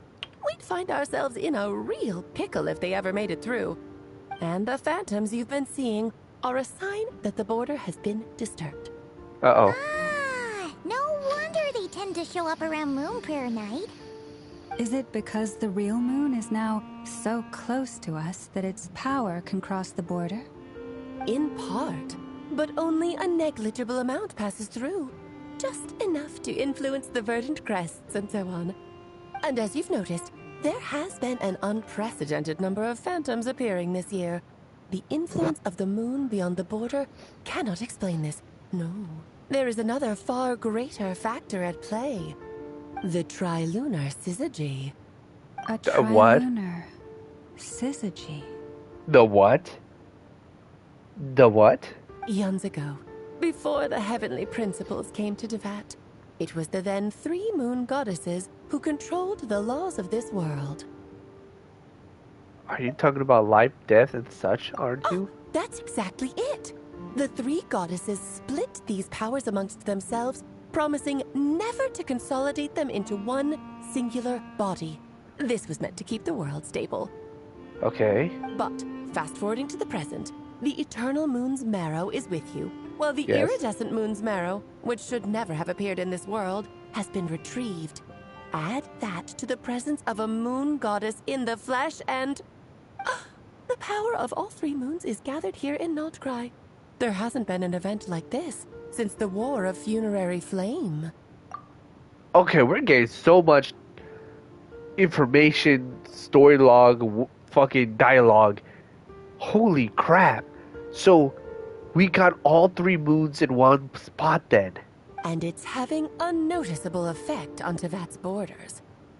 So why are you concerned about said borders, if I may ask? Because I wish to give my darling daughter a peaceful, sunny environment to grow up in. Is that a good enough reason? A mother worries, so yeah, makes sense. And I love that little cute little wink. That's so fucking sexy, god damn it. She got the mommy vibes. She definitely got the mommy vibes. Kinda sounds like you're dodging the question, but it does make sense. Yeah, she is dodging the question, but she gave mommy vibes, okay? Fuck off, Paimon. Well, that's one reason anyway, and the most important one. The others are a little complicated to explain. For instance, cleaning up after dearest Miss R. Miss R? Who is Miss R again? Albedo could tell you more about that if you're curious. But right now, I have a more important question to ask you. Why are you collecting the moon marrows? Technically we weren't collecting the moon arrows. Camellia wants to use their power to return home. I see. Nicole told me about that legend once. Oh, there's a legend? Nicole? You mean meet Anne? Oh, so you remember. We heard her voice in Fontaine. Yes, of course. That was the story about Fate, her area of expertise. Yes. But back to the story of our dear moon goddess. I'm afraid her intended method of returning to the moon is unlikely to work anymore. What? What does that mean? She may be missing, but she hasn't gone anywhere. She has disappeared. What? One's on God, the dancer who lives here. Okay.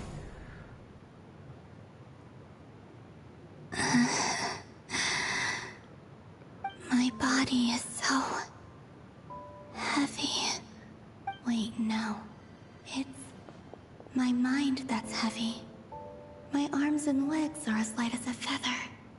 What's happening to me? I feel drowsy, like I've been asleep for too long. Is it daytime or nighttime? Is the moon out? Oh no. Oh no. I think I'll go for a walk. Oh no. Oh no.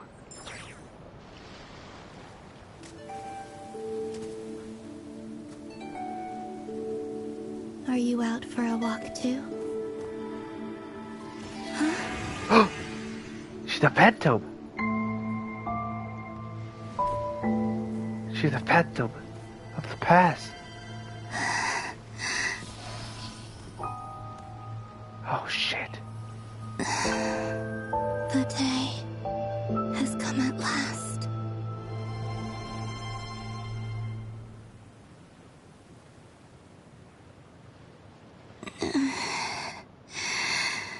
Oh no, no, no, I've no, grown no. so weak that Oh I can't no. even sustain my physical form. Oh but shit. Prayer Night is nearly here. Oh shit. I was so close to returning home. Oh fuck. Oh shit. Is near. Is this how it ends for me? No. Will I return to the moon after I disappear? Or... I cannot accept that. I cannot accept that. I don't want it to end like this. I don't want it to end like this. I don't accept it. So I do not far, accept at it. least, I still exist. Even if not physically, I can still feel. But as my power wanes, I'm sure that too will fade. No, I don't accept that she disappears. I might take one final look at this world. The world where I was born. Let me guess, she visits everyone. Don't let it slip away. Come on, come on! Wait for me! The Frost Moon Enclave. How much it has changed since I was born. These decorations, they're so heavy. It's times like this when you kind of wish men could be priestesses and acolytes. Damn. How fascinating. I've never had the chance to be privy to people's private lives in this way. In the past, people would get so solemn and serious the moment I showed my face. Like they were frozen stiff. Karina, Lametti, it's time to eat. Coming! I want to watch them a little longer. No. Oh, we're actually her.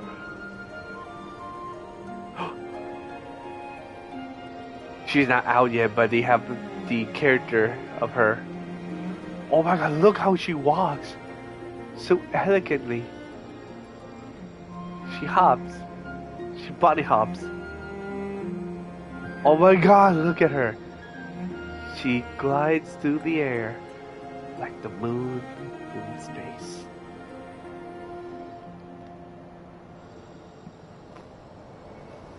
So just fill these balloons with air, right?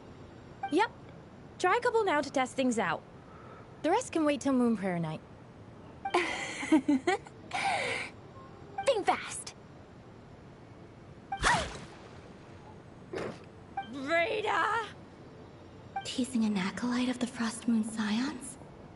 Surely that's a punishable offense. Take this!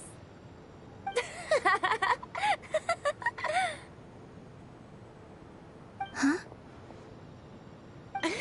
Not a punchable offense. Alright, enough horsing around. Lady Lauma gave us a task. We should get back to it. The task is just to check that the balloons don't leak, right? Doesn't matter if we fill them with air or water. Yeah. Okay, you got me there. And you got me there. But still, we can't use all the balloons before the festival even starts. We won't use all of them. And as long as Lady Lauma's trusted acolyte doesn't snitch, this can stay as a little secret between friends. A couple more can't do any harm, right? Oh, you menace. Then, think fast! Oh, how cute! Is pumping a balloon full of water really so much fun? Oh, she's an adorable curiosity. She's so adorable with curiosity. Oh, I love her.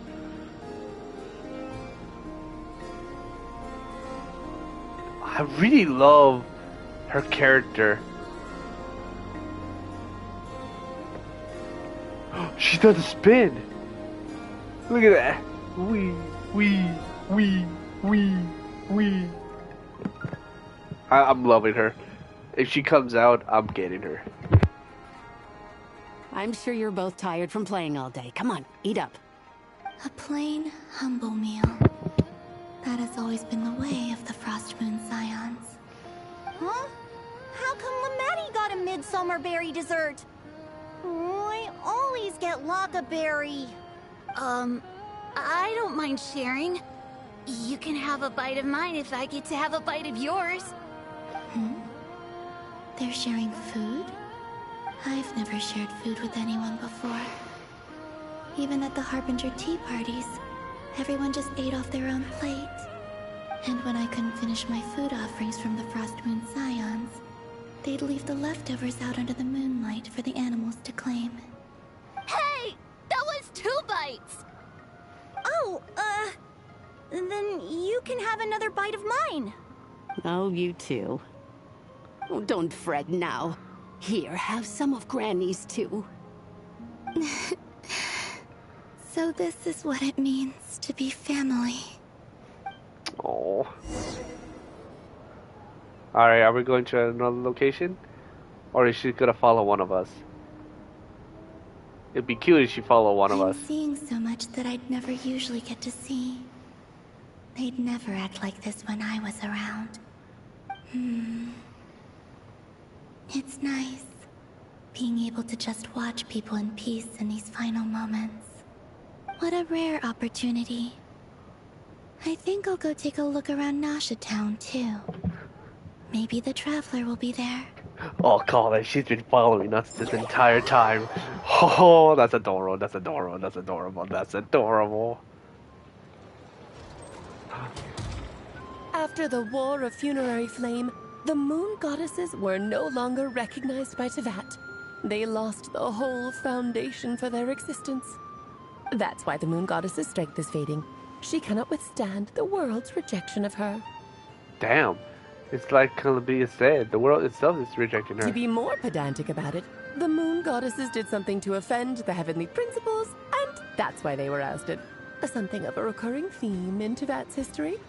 Theoretically, speaking so candidly should put me in their crosshairs too, but they can't tell me what to do.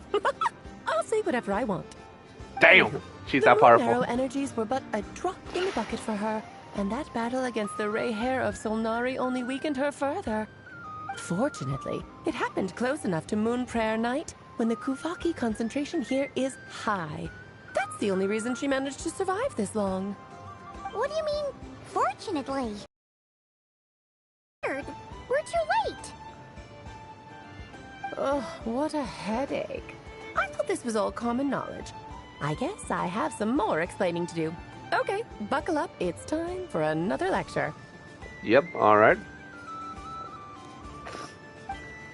I bet she's with us right now, right? Now, I said earlier that the Moon Goddesses lost the foundation for their existence. Yes, The reason for that has to do with the natural order. Basically, the rationale for their existence in Teyvat was lost.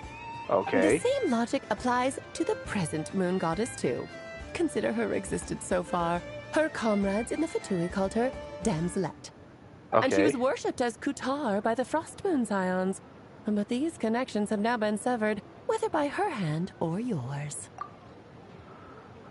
Oh, so she lost the connection to this world because of it, correct? If I'm getting it, an understanding of it? So the rationale that once sustained her existence is now gone. Wait, we did that to her? Oh, well, strictly speaking, yes. But let's not start pointing fingers, shall we? I'll only end up as the big bad villain, and that's not the kind of final boss I want to be. If you're making light of this, hopefully that means you have a plan. Of course I do. I'm only the greatest mage in the whole entire world. And such a bragger with mommy eyes. Now, if you wish to find your moon goddess, there are 2 problems we need to solve. Okay. Lay it on us. Firstly, we'll need to strengthen the connection between her and Tevat, at least enough to sustain her until Moon Prayer Night. Okay. Strengthen her connection. But does that mean I'll have to rally all the Frost Moon faithful behind this? I'm afraid a bygone faith and a former home won't be of any help to her now. Do you know her name?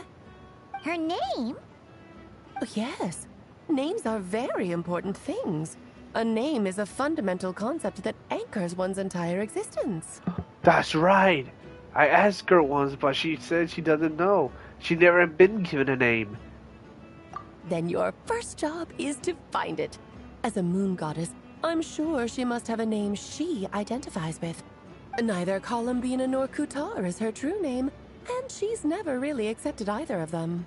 So, finding out her real name is enough to sustain her existence?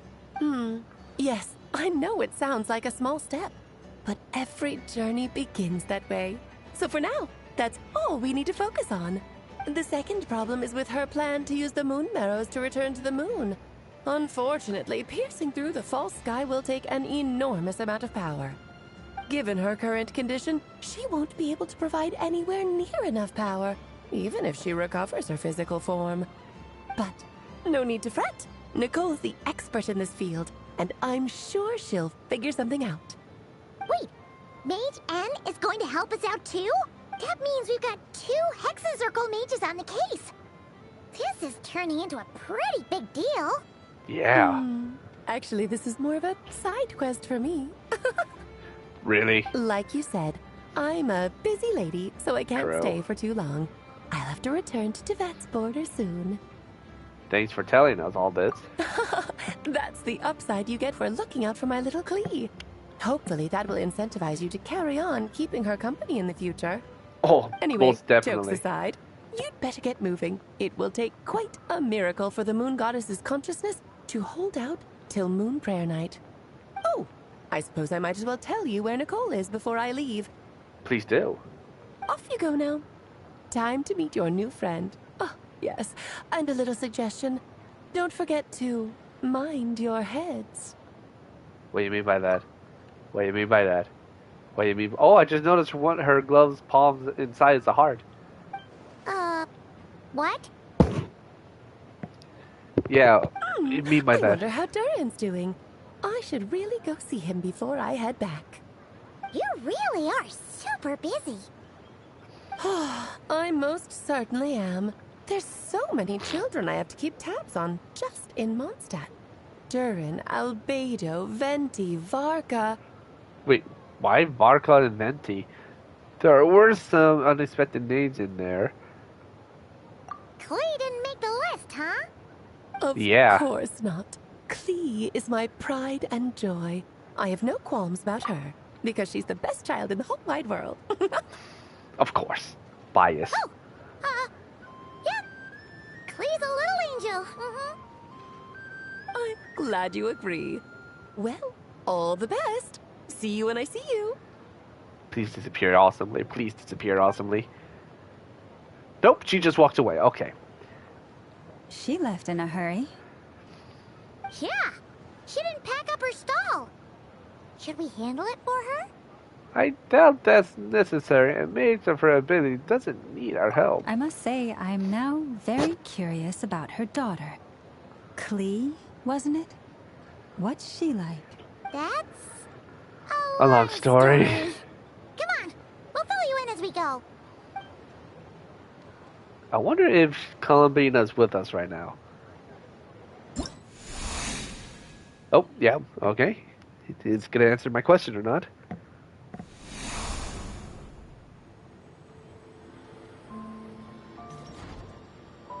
What a lively place.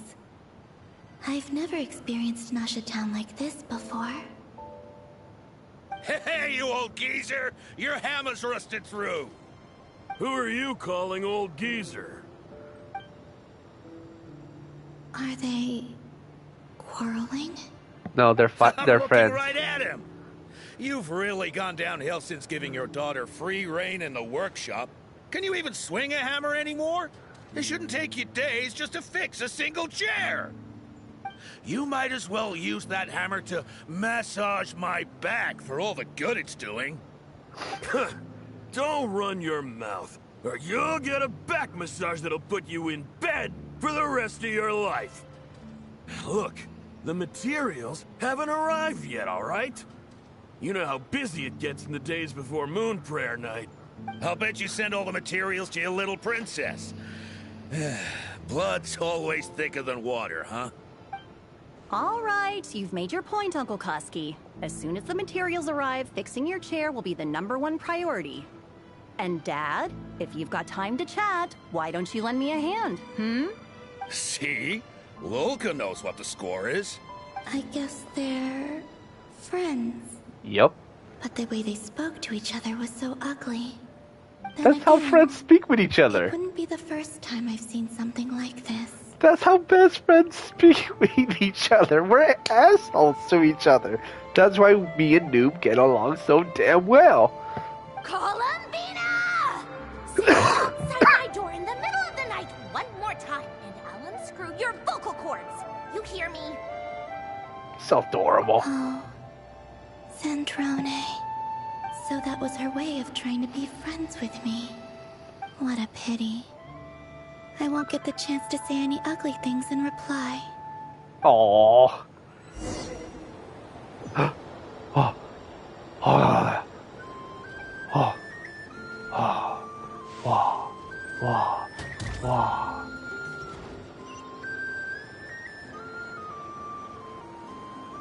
Wait, am I? Oh, I am stuck in the in this confined area. Okay, that answered my question. Hey, have you decided what to give her for Moon Prayer Night? I sure have. She's gonna get the surprise of her life when she's least expecting it. Then I'll whip out the ring and pop the question. Marriage. The surprise of her life. What a fun turn of phrase. Cool, I get the picture. You can spare me the gushy details. Ooh, looks like we have a customer. Hello there, ma'am. Would you like some Moon Prayer Night candy? Huh? Is he talking to me? Can he see me? Oh. Here you go. And the person's gonna stick right out. Oh.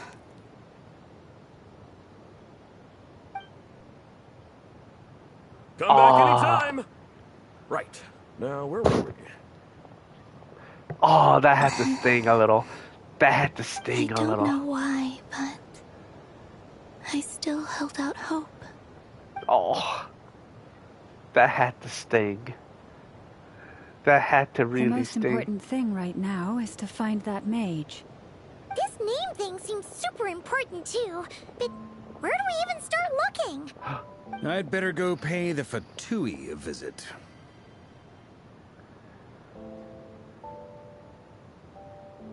Oh no, Columbina. Oh no. No.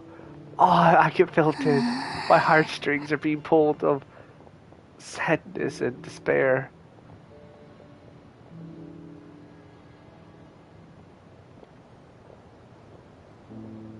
Columbina?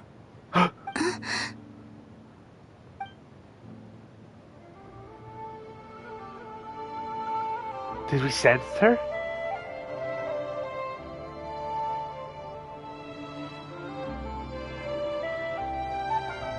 Come on. Come on. Traveler? Let's go! This is no time to be spacing out! Oh! That made her happy, at least. Please. Follow. Follow. Yes! Yes! Yes! Yes! Oh my fucking god, yes. Oh my fucking god, yes. Yes. Oh, that made me happy. That really made me happy. You don't know how happy that made me. Oh my god, that made me so happy that Calabina actually like, he remembers. He can feel my presence. I must be with him. Yes, oh my god! They mentioned a mage and a name? So, Mr. Varka, are you acquainted with this Nicole? Or should I call her Mage N? Ah, not really. We've never met, though she has come up in conversation. From what I've gathered, Alice kinda took Nicole under her wing. Taught her how to speak in a more ladylike fashion. That kind of thing. Alright. Hard to imagine Alice as an etiquette coach. Oh, I just love how Calabina's like right next to us. Like, I'm part of this. Let me stay. Yeah. Alice is a larger-than-life personality, I'll give you that. But then again, that's why she's able to draw such an eclectic mix of people into her inner circle. If I remember correctly, being an interesting person is actually one of her main entry requirements. So, if you ever wanted to join the Hexencircle, I'm sure you'd both be eligible to apply. Nice. Hey! Don't go around making promises on Alice's behalf. I wouldn't dare. I'm just trying to paint a picture of the Hexencircle for you. Okay, sure. Anyway, since none of us have ever met Nicole, how are we supposed to find her? We can't just go up to every woman in sight and ask, "Hey, are you Nicole?" True. Maybe something she's wearing will give it away? Like, a windbloom pinned to her chest or something. Wait a minute. Alice never said Nicole was from Mondstadt. Oh, true. What about what she said? I recall that each mage has their own cup. That would be this young lady, then? Oh, she has markings on her back. She does look like a... Disturb you, but are you Miss Nicole? Look, elevator behind us. Varka, Knight of Boreas of the Knights of Favonius. Alice might have mentioned me before. Ah, have we got the wrong person? Sorry. Well, this is awkward. When I shook my head, I meant, no, Alice hasn't mentioned you before. It's her. Is speaking in a different bubble? Huh. Where is this voice coming from? My apologies. For certain reasons, I am unable to speak. This is the only way I can communicate with you. Oh god, that is weird but also cool. I guess. Continue on. It might take some getting used to, but I hope you can understand. Hey, it's fine. I'm more shocked by the fact that Alice never speaks about me. I mean... Oh, you're feeling dejected, aren't you, huh? As for you two, we have crossed paths twice before, but it is nonetheless a pleasure to finally meet you. Nice to meet you too, Nicole. It's really you! Thanks for all your guidance in the past. You're quite welcome. This time, things are different. We have reached the unwritten pages of the story. You might say that we stand at the crossroads of fate. I see. She looks sexy. And also mysterious, too. Now then, allow me to formally introduce myself. My name is...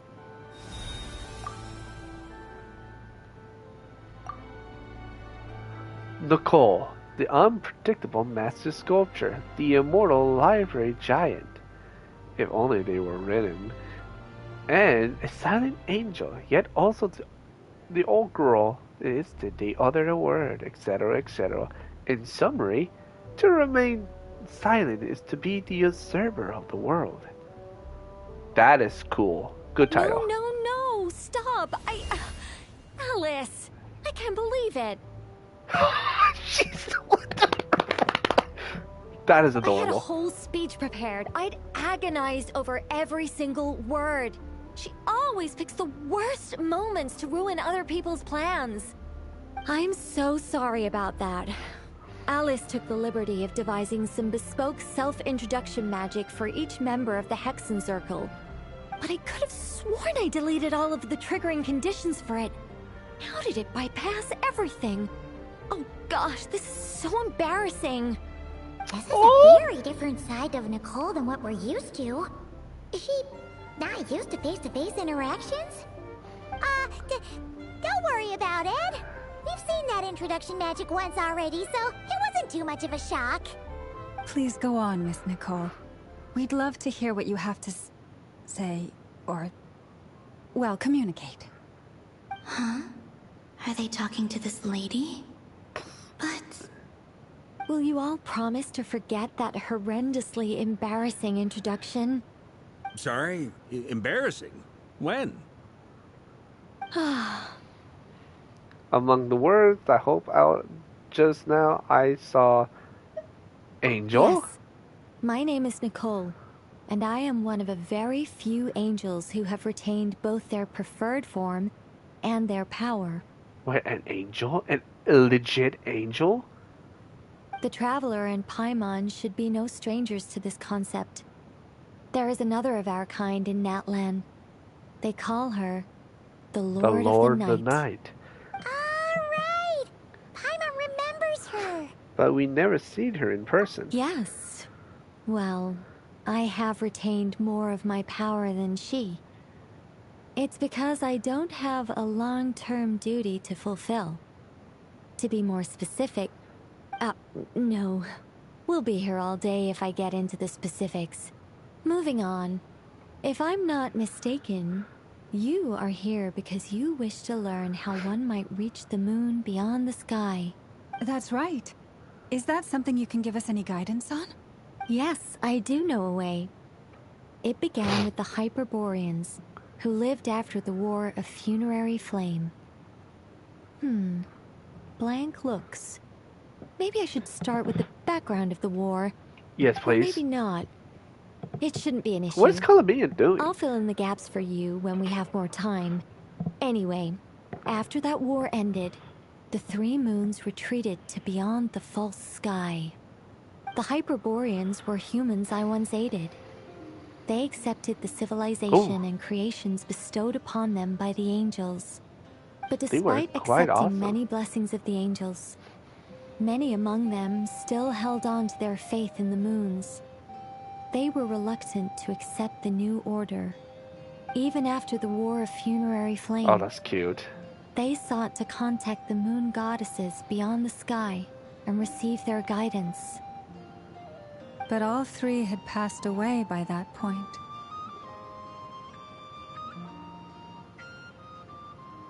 Sad. This mage has a unique method of communicating. Is she talking about the moons? Yes, but they did not know. And so, still they prayed for the moon goddess's mercy. After building titanic structures that consumed vast amounts of Kuvaki, at last they glimpsed the moons and heard their voices. But of course, they were gravely disappointed. For it was then that they realized the three moon goddesses were dead. Oh, that's such a sad story. It is. Humanity was in a very sorry state at that time. The angels who had once aided them were gone, and the War of Funerary Flames had left them homeless and destitute. Just a second, I gotta ask. How relevant is all this history to the task at hand? Well, I mean, it's... Okay, it seems we've drifted into irrelevant narrative waters. It's been a while since I've had the chance to speak inside someone's head. As soon as I got started, I lost control and the words just flowed out like a waterfall. What I'm trying to say is... Right. Oh, she's yes, adorably that's it. fat. The relevant She's adorable. part is the ritual created by the Hyperboreans. The fact that they bypassed the false sky and saw the true moons implies that they successfully built a connection between Teyvat and the outside world.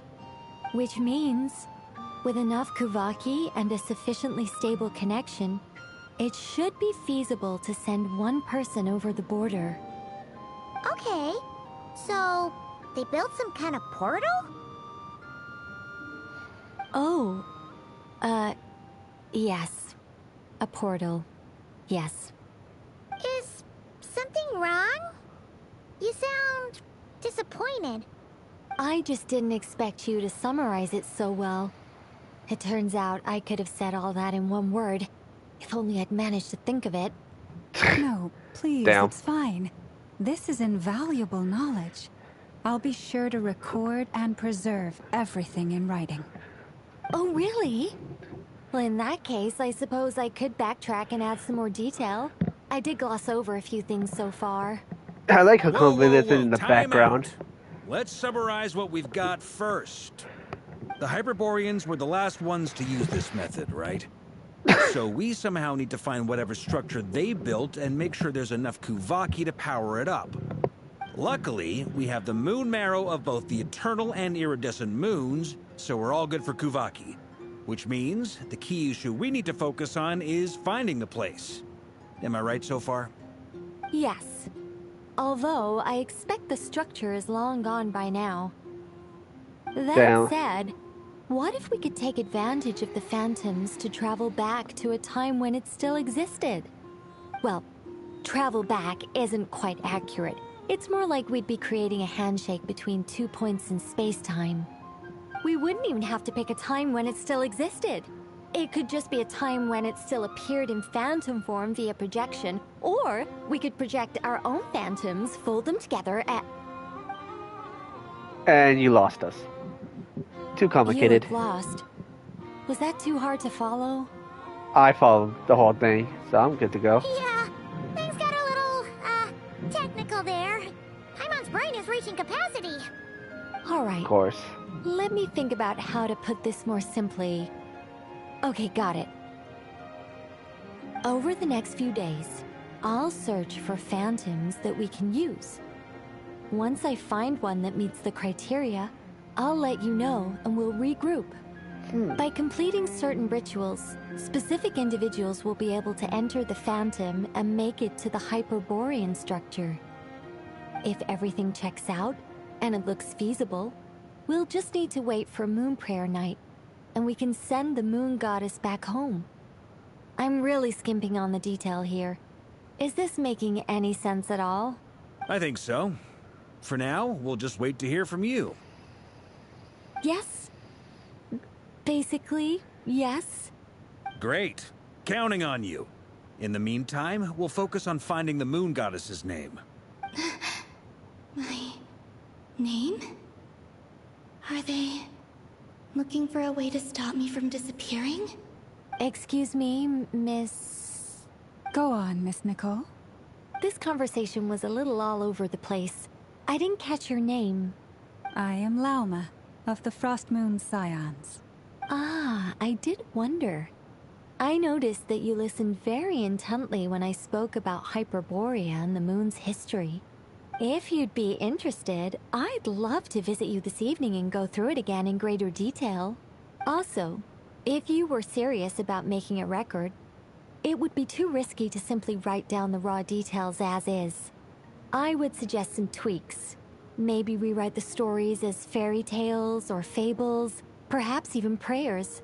Anyway, we can cross that bridge when we come to it. So, see you later then? Oh, and no need to prepare anything. Just a cup of tea will do. See ya! These She disappear awesomely. friendly. It's just... It's so nice to find someone who's actually willing to listen. I've been dying for a chance to finally go through all this systematically from start to finish. Any longer and I'd probably start forgetting it. Aww. Oh, she just wanted someone to talk to. And look at Columbina. She's just in the background, just waiting for us to finish. That's why Alice told us to mind our heads. What did I tell you? A lot of quirky people in Alice's orbit. Now then, the next order of business is, where do we start looking for the moon goddess's name? Maybe the rest of what Nicole has to say might give us some clues. Once I've heard her out, I'll summarize the salient points and share them with you all. I'm also inclined to review our other documents. Yes, our faith was first established by our Hyperborean ancestors, but many of the more factually accurate records are from after Kuthar's birth. I have a hunch that the Fatui Knight knows something too. Sounds like we're gonna follow Columbina's journey through Teyvat, huh? In that case, we'll start by heading to the Frostmoon Enclave. Sounds like a plan. Take this with you. I'll see about getting in touch with the Fatui. It'll probably just be Arlecchino and Sandroni again. They're the only ones who would want to help. Thank you, Mr. Varka. Don't mention it. Honestly, I'm more comfortable dealing with the Fatui than prying into the details of a young lady's childhood. Catch you later. I should follow them, just in case there's some way that I can help. Aw, she's so helpful and considerate. Wait, why am I running? Send my ass over here.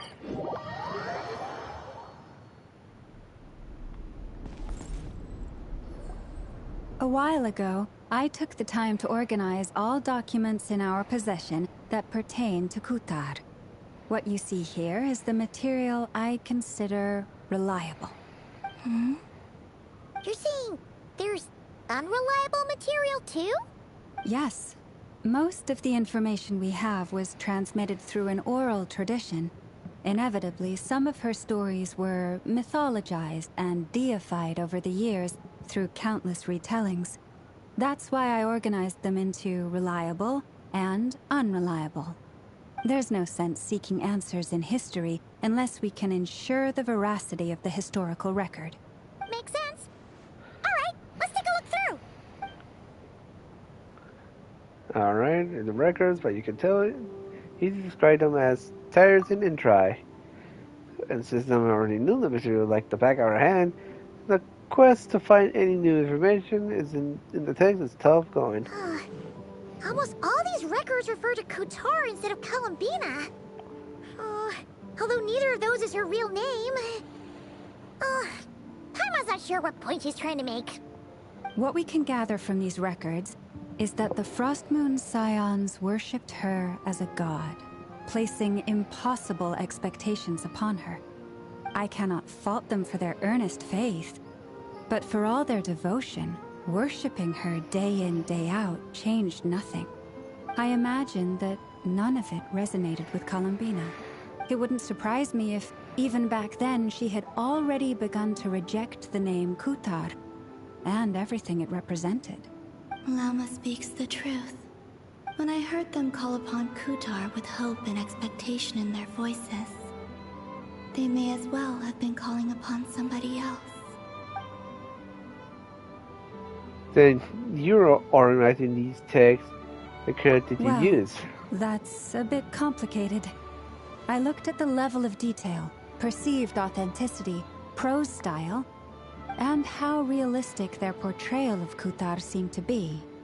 Amongst the Frostmoon Scions of today, only I know of her existence, and I alone have spoken to her face to face. As such, I know that there are certain things she simply would never do.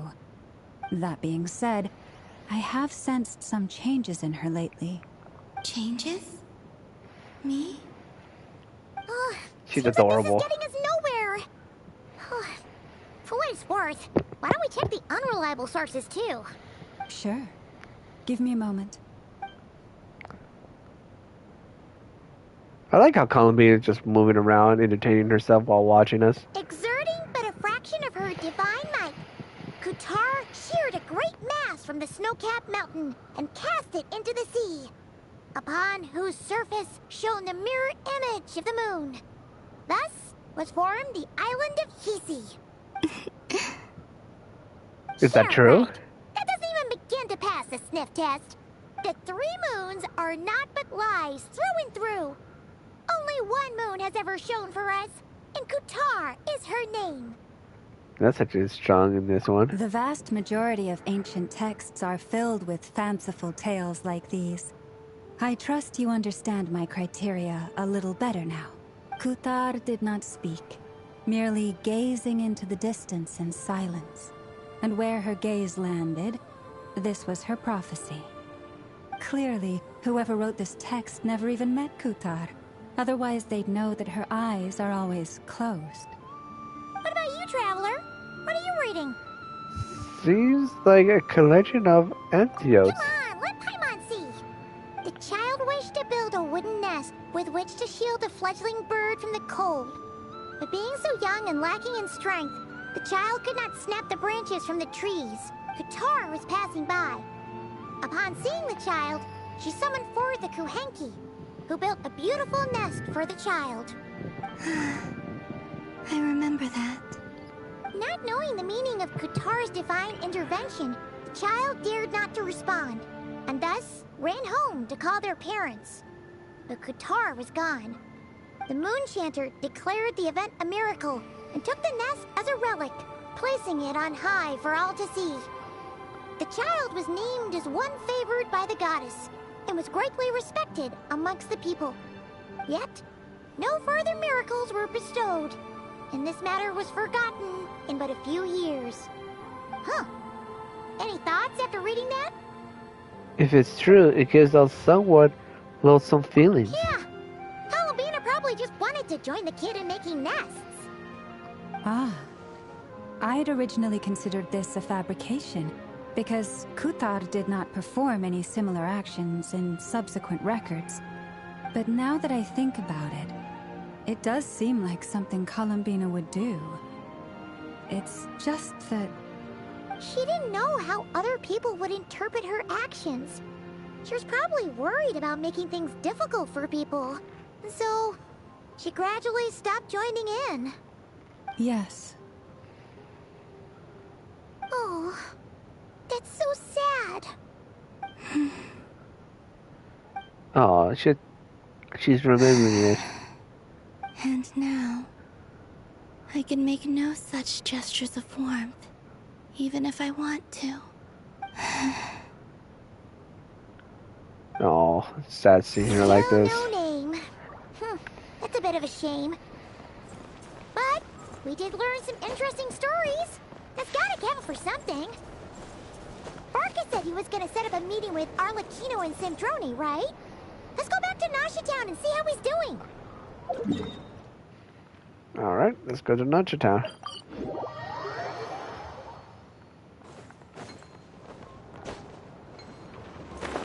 Kill me.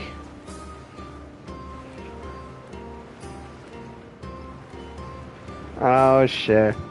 There they are. Wait, that's not them, are they? Goodbye, friends. See. There's Barca. Oh, and it's Durin and Albedo too. Talk about coincidence, we meet again. Yeah, this is pretty much the same place we bumped into each other last time.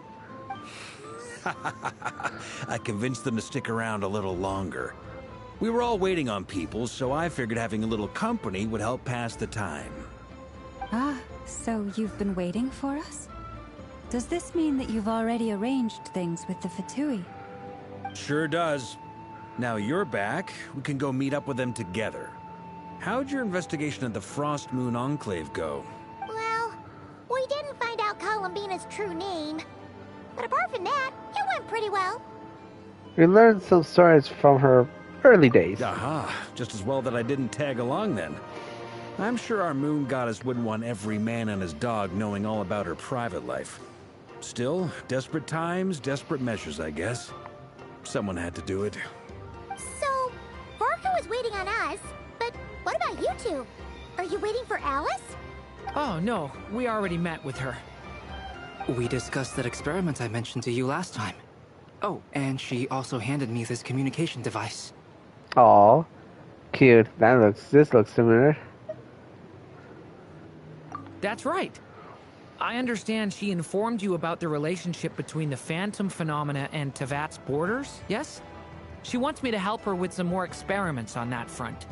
She said that she'll contact me through this device with more information. Ah, I see. Following instructions and making observations. Pretty common research method.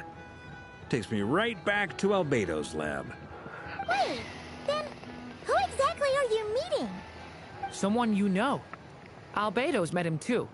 But I don't think Miss Lauma or the Grand Master have been introduced. Introductions are overrated. Especially in cases like this. Azazel? So? It's not like the Academia has prohibitions against going abroad. Also, I applied for leave. I've been writing to Hat Guy since obtaining a human form. I've already brought him up to speed on everything that's been going on in Nod-Kari. Nice! Hat Guy? Turns out, I actually have heard that name before. Oh? Then why did you react the same way I did? I only knew the name, not the fella. But since we're all here, let's do some introductions for what it's worth. I'm Varka, Grand Master of the Knights of Favonius. Lauma, Moon Chanter of the Frost Moon Scions. And I'm a Driosh from the Vahumana Darshan of the Sumero Academia. Hakai. Good to see you again, He hates Mr. that Guy. name. I believe we last saw each other on the boat right here. So they came to Nod-Kari together. Mind you, the only reason I came here is because there's someone I want to look into. Oh? The Doctor, also known as Dottore, second of the Fatui Harbingers. I thought. From the tone of your voice, it sounds like there's bad blood between you. I was reviewing our archives and noticed that a lot of information about him was missing. Left a bad taste in my mouth. That's all there is to it. Dottore, or Zondik, as he was then known, once studied at the Academia, but he got kicked out before he could graduate. Zondik, I heard that name before, back in the ruins. When the Ivy mentioned that student, that was the Doctor? No shot, that was the Doctor. So the Harbinger's #2 man is a college dropout? How embarrassing for them. Last we heard, he was planning something. We actually heard that a few times before, even coming to Nod-Kari. But we haven't seen a trace of him since we got here. He only appears when something interests him. For all we know, he might have left already. But the fact he did something here at all is worth noting. It'll fill a couple extra lines in his file. Why does it sound less like a file you're writing and more like a criminal record?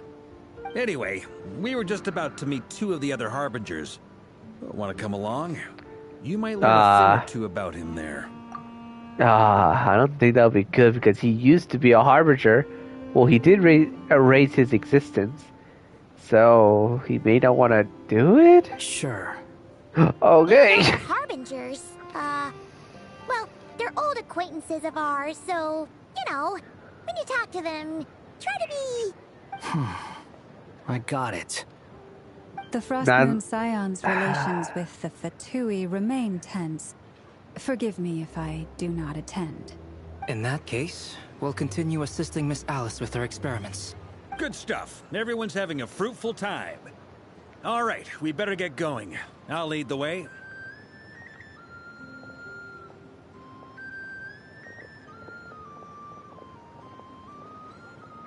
Hey, Azazel. Are you here for revenge? Well, yeah. That's obviously part of it. But I'm not the only one who has a score to settle with him. Neither you, nor Lesser Lord Kusanali, nor I want to see him meddling with things again. Fair enough. One other thing. When we return, let's talk about Columbina. What's the hurry? Don't worry. Pigeons always know which way home is. The conversation, the group split in 2. Okay, I didn't even get a chance to read it. You made it. Who is this? A scholar from Sumeru. They call him Hat Guy. He's an old friend of the Travelers. Wait, this is the academia representative you wrote about? He doesn't exactly look the part. I believe this will prove my identity. You'll notice it bears the seal of the Sanctuary of Surasthana. Well, what do you know? So it does. All right then. My mistake. It's fine. I expected as much. What? So as I mentioned in my letter, the Academia's got its eyes on Dottore. But this matter remains top secret. Apart from those assisting in the investigation, the fewer people who know, the better. If anyone asks, I'm here in Nod-Kari to pursue my personal academic interests. Gotta say, Varka, you did pretty well to keep all this under wraps for so long. Sounds like you got in touch with the academia about this way back. Huh. you flatter me. You're all harbingers. And the reason would you have to disclose information about Dottore? Where do I even start? Remember that time we fought Rerir at Star Sand Shoal? He sure let me have it then, didn't he? I'll bet Dottore had that all sketched out, with me as his convenient little pawn. He could not care less about us if he tried, but hey! The feeling's mutual. Does Dottore really strike you as the sort who values his relationships with his colleagues? Nope. Fair point. Definitely not. Which is why I always keep my guard up whenever he starts making suspicious moves. To that extent, our motivations align. On top of which, I consider you trustworthy people. Thanks. Now, back on I appreciate that. In the wake of the Reikir of Solnari episode, Sandrone and I grew suspicious about Dottore's complete inaction during the entire affair. So we tried to find out what he'd been up to, but unfortunately to no avail. He never lets anyone in on his plans. The more he cares about something, the more secretive he gets. Indeed. Perhaps he believes that by keeping a low profile, he can avoid trouble. But that trick isn't going to work on his colleagues. Yeah, I mean, he's been researching the ancient moon's remnants. And he's been trying to get his paws on the moon marrows. Only an idiot would believe he doesn't have something more planned. With this in mind, I returned to Snezhnaya and relayed my thoughts to Her Majesty the Tsaritsa, entreating her to have him recalled. That's pretty direct. Did the Tsaritsa agree? She did not. Yes. I made it abundantly clear that the Fatui's business in Nod-Kari is almost concluded, and we do not need 3 harbingers in this territory. Her Majesty concurred. Accordingly, Dottore has returned at her orders. I imagine he is continuing with experiments, which no one besides he would ever have any interest in. Common sense might mean nothing to him, but he's not stupid. He knows that no good can come from opposing the Tsaritsa. Smarts alone won't get him all the way. He needs the Rooster's resources and Regrator's Mora, both of which the Tsaritsa can strip from him by waggling a finger. But doesn't he have a track record of publicly following orders while going against them in private? He probably has it down to a fine art by now. Wouldn't put it past him. We worked together on a research project once. Only briefly, but it was enough to show me that we're fundamentally different people. He has no interest in doing things methodically, stage by stage. His thoughts jump all over the place, and the moment his curiosity is satisfied, or he gets the results he wants, he disappears. The only similarity we share is that, once we set our minds on doing something, we will see it done, whatever it takes. Oh, we definitely saw some of that in your battle with Rerir. You got so competitive. True. Do not remind me. Then I believe we all concur. Dottore will not simply give up. Fantastic. Now this is turning into a whole day of unpleasant memories. Ugh. Are you talking about the moon marrow stuff? He also strikes me as the kind of person to disregard experimental regulations, ruin all the equipment, and go way over budget. then leave the first person he can find to deal with the fallout. Exactly! This one time, he was running some high-temperature experiment and the substance exploded. But does he care? No! He orders his subordinates to open the device so he can observe the results, which causes the gas inside to leak out. That gas was poisonous! If I hadn't been there, who knows how many people might have died. And after Jesus, that, this guy's an ass. he left, while I was still cleaning up after his mess. What a waste of time, he said. Waste of time? The nerve! I like how the Colombian just tapped her face without her knowing. She's there. You've been bottling that up for a while, huh? Hat guy, I must say, you seem awfully familiar with internal Fatui affairs. Especially when it comes to Dottore. Oh, Thank shit. you, Lady Harbingers, for providing such valuable information. I have no other questions for now, so I'll be on my way. Yeah, because you can say that you were a harbinger. You're just gonna leave?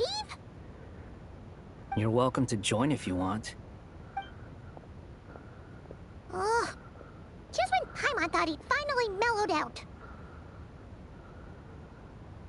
He makes quite the impression. I'll say.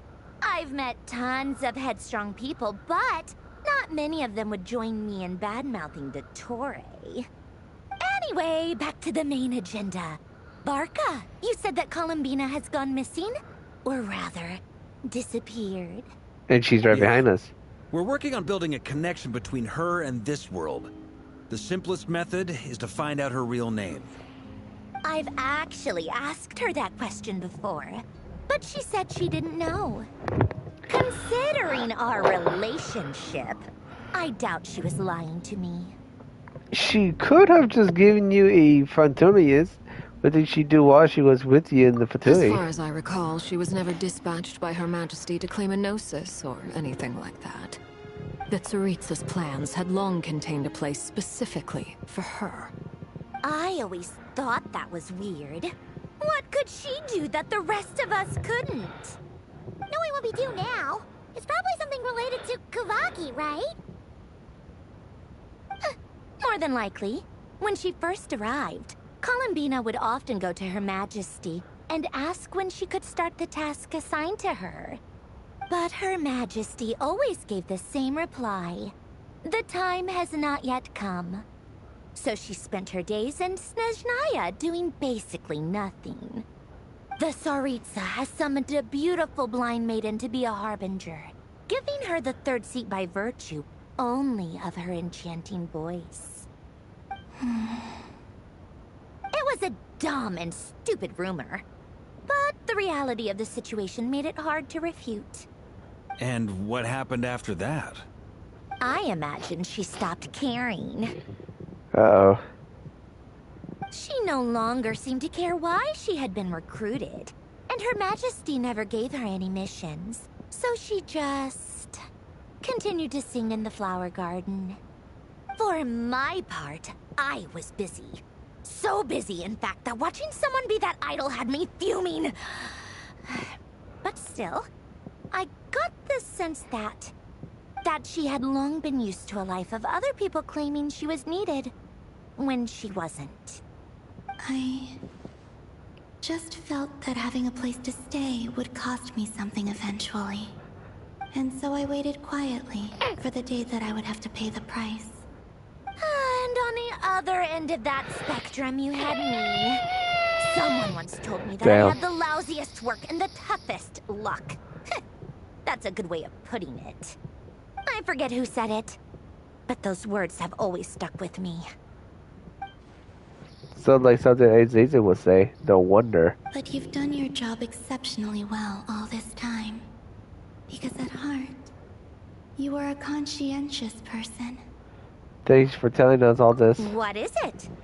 Something come to mind? It's nothing. I'm just even more eager to learn her name now. I want to shout it to her from the rooftops. That makes sense. Nothing screams "you are needed" like your name shouted from across the town. Well, Well, good luck with it. But if you ask me, Colambina is still the most shoutable name. I'm just so used to it now. After all the arguments we've had, I can't be bothered trying to remember another name for her. Nor I. Sandrone. Harlequino. Oh. You shed further interest moments for Colambina's past. Alright. It's a Sealy! Does that mean Nicole has news for us? Ladies, I thank you for your hospitality. If the chance ever comes up, I definitely owe you both a drink sometime. I'm sure it will. You can make your own way out. Heck, you've been here enough times, you probably know your way around better than I do. Take care, everyone. I'll be in touch if the situation changes. Okay, time to do what adventurers do best. Follow that Sealy! Oh, Durlin. Alright, we're getting some Durlin action. Oh, what the heck? Here you are.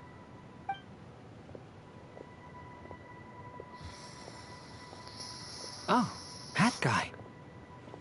How come you're back so soon? Did things go all right with the Fatui?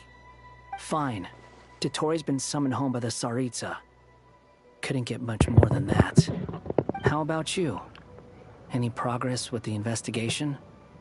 Unfortunately not. We've tried everything. Different phantoms, different locations, different points in history. But the results were the same each time.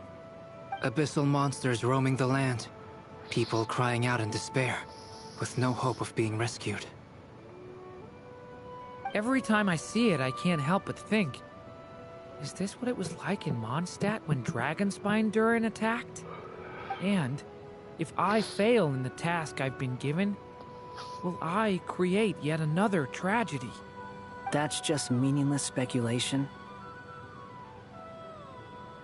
When we encountered similar phenomena previously, I tried to interfere with those illusions, using sounds and lights to guide them. However, we could not change their fates. At most, we were able to extend their existences. The events of the past are like fate that has been written into Irminsul. There isn't a living thing in Teyvat that can escape its past. But Miss Alice instructed us to try to find ways to change the outcome that these phantoms face. It's an impossible task. Can't you just refuse? Since she asked us to do this, I feel like it can't truly be impossible. Or if it is, well, mages can make the impossible possible. I could not have been born as Durin otherwise. But you also said that your past 39 attempts were fruitless. That's true. But you're still going. Yes. After this many futile attempts, surely you realize that you're not doing this because you still believe what some mage told you. It's because you want her hypothesis to come true. It's something you wish for deep inside. So, think for yourself about what you want to do. As long as you don't believe it's futile, it isn't. Yeah. No. He's so sweet. Previous experience indicates that we cannot touch the phantoms, which limits the effectiveness of our interventions. If we want to clear this hurdle, we need to break this rule somehow. Same thought here. Following the same rules means repeating the same failures. Reducing ourselves to mere playthings of fate. So you mean we need to figure out a way to make contact with them despite knowing that we can't? Yes, and I suspect that's something only you are capable of. Everything in Teyvat is logged in Irminsul, but the withering that once occurred in Sumeru was a sign that the Great World Tree was being corrupted. This corruption allowed things that should not have existed in Teyvat to appear. This is tantamount to rewriting reality to an extent. You're saying abyssal power might be able to affect those phantoms? No one's ever tried it before. If you're gonna try it, it'll take courage. And you have to be confident that you can control it. Is anyone there? Has anyone seen my daughter? Oh, She's an ancient guy. I have to find her. I hear someone inside. Spargana? Are you in there? Ah!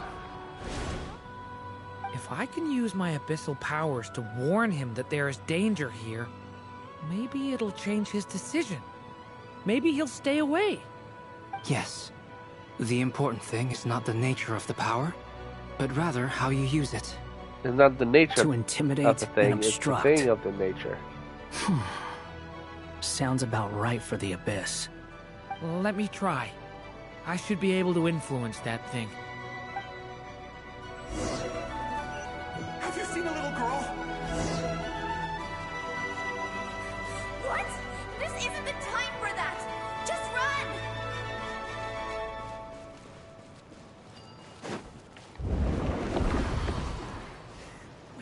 I hear someone inside. Spargana? Are you in there?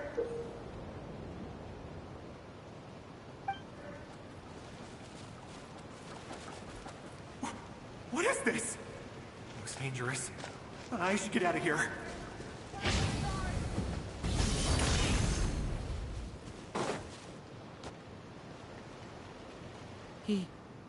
He really left.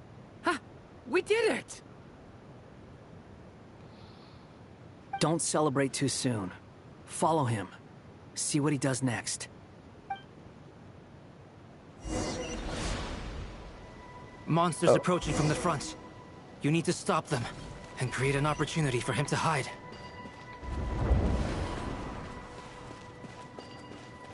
No! There's monsters ahead!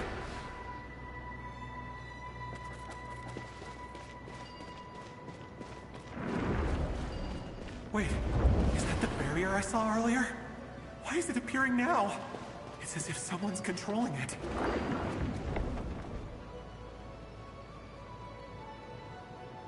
The monsters are gone. Is it safe now?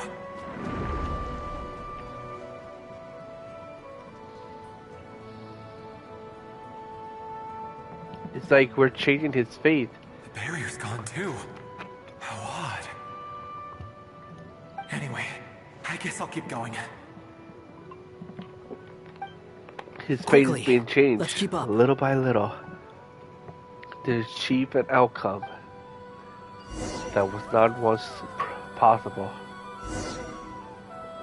Wait, there was someone else here?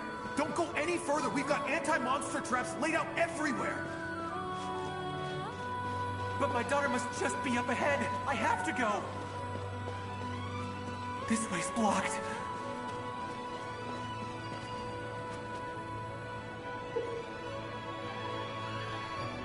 All right. We might be able to use the explosives over there, but we need to take care not to hurt him. I'll use the barrier to keep him at a safe distance. This barrier seems to be helping me somehow.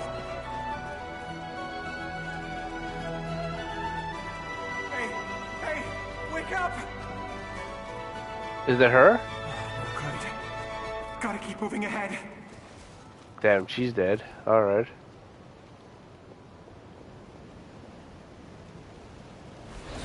So many monsters! There's still a chance, Durin. Use the traps.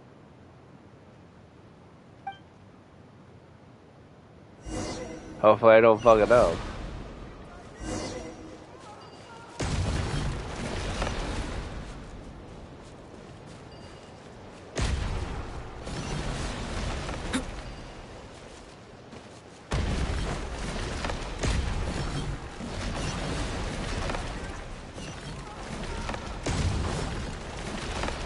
Damn it, I didn't make it on time.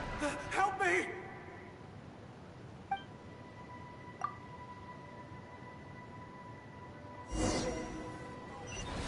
Damn, I didn't make it on time. I gotta do it quickly next time. I gotta do it quickly this time. Just... What the fuck? I'm pressing the button to blow up. That's so stupid. Help me! I knew I did it right. That's so stupid. Alright.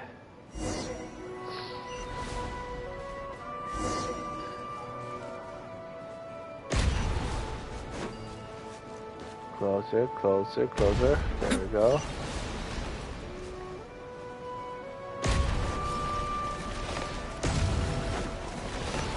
Alright, alright. Alright, boom. Got it. Got it.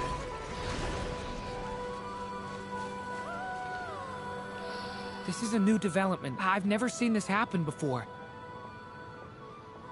We might just be able to save this person.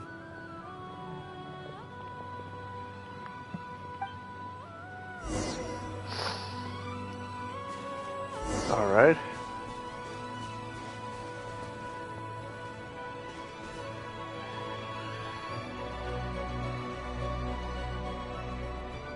Hello there. Have you seen my daughter? Spargana's her name. She's carrying a large backpack. Get out while you still can, you fool. You won't find any survivors here. But I can't just leave her here. She must be so scared right now. Sorry. Wish I could help, but I haven't seen her. You'll just have to keep looking. Okay, thank you. If I do find her, I'll get her to shelter and come back for you. Don't bother. I've got nowhere left to go. This guy's dead, it seems. He's not moving. What's that noise? Monster! No, if he goes inside, he'll be walking into a trap. Let's try this once more. This time, we have to stop him.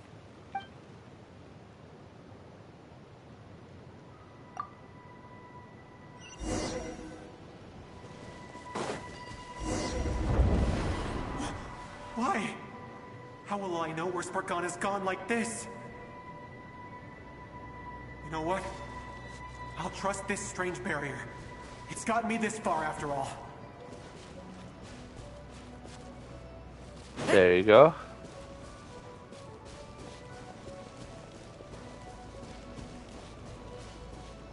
Dead people. Spargana, are you there?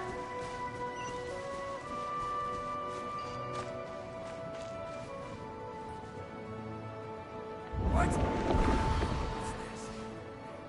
Hey! Let us out!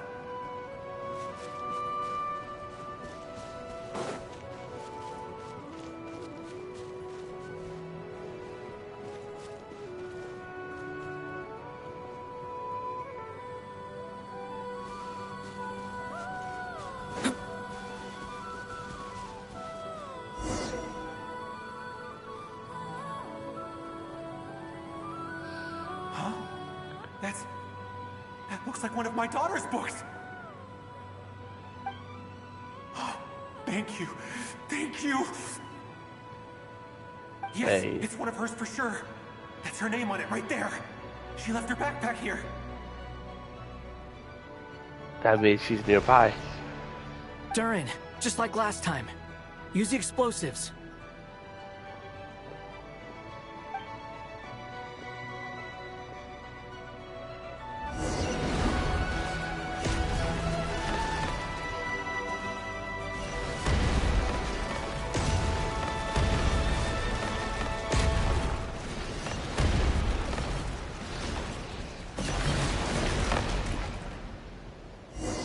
Damn, I'm surrounded. It won't work. There's not enough left. If he makes it in, he'll die. But then, this clue could be the key to him finding his daughter. It might not be the only one. Better he misses that clue than loses his life. I guess so.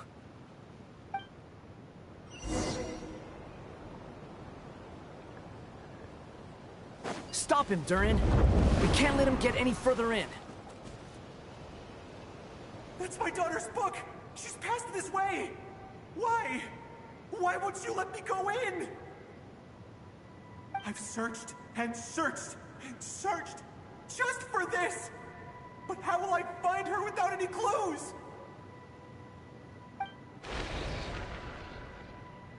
I no longer have anywhere else to go. Christ, dude.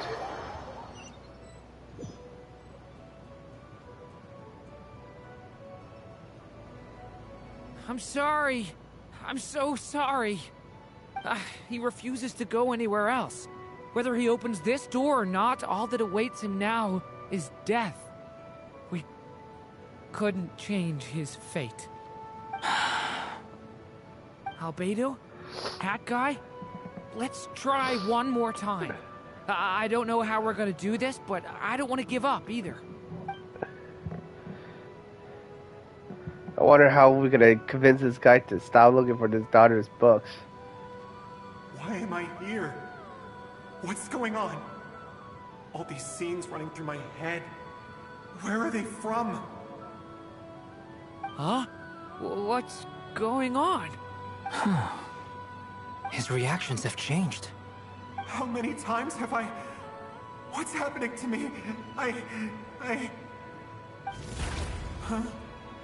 Wait, who are you? You can see us now? I feel like I always could, but that I only just realized you were there. I'm sorry, I don't know how to describe what I'm feeling. But you were the ones guiding me using that marked barrier, right? I haven't done anything yet, but those monsters, those deaths, they feel like memories. Like things I really did experience. I won't find my daughter. In fact, I'll ultimately die trying to find her. Isn't that right? Well, no, it isn't. Yes, it is. Even so, we're trying to find a way out of this. You've not seen my daughter either, have you? It seems she really isn't here. I'm sorry we couldn't help you. I'm just... tired. Maybe this is destiny. Maybe it doesn't matter how hard I search. How long do I have left? Experience says 15 to 20 minutes. 15 to 20. Thank you for all your help. Let's rest a while. You look exhausted too. Now's not the time for you to start pitying us. It's not pity. I'm just realizing that I've only got 10 or so minutes left. You know?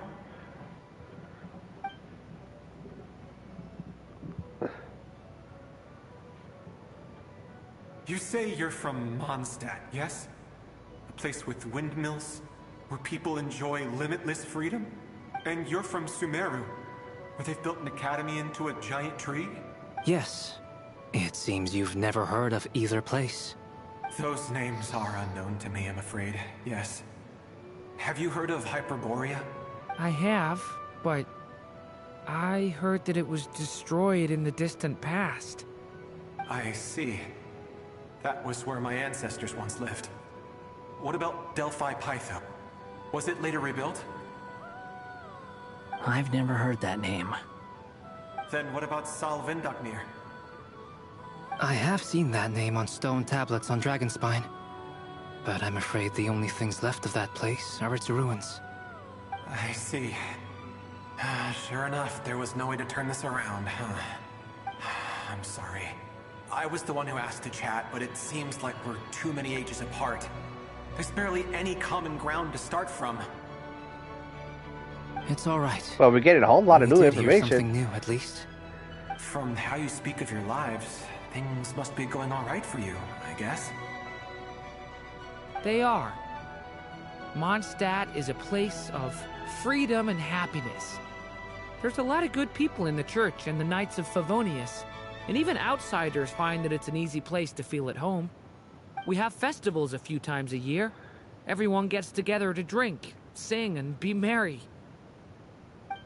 Sumeru is a lot more uptight. Not really the kind of place where you can relax.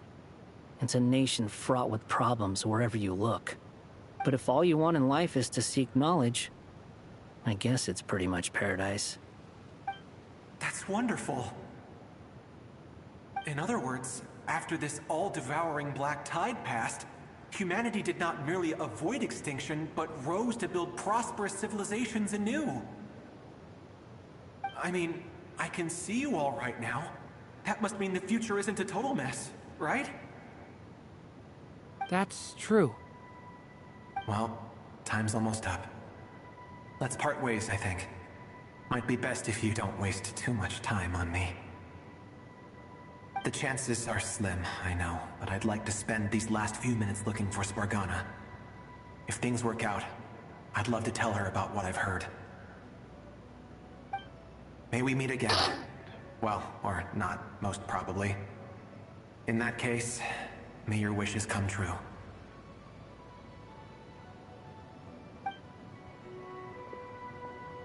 He's a badass dude. I like him, even though he's from the ancient past. He's gone.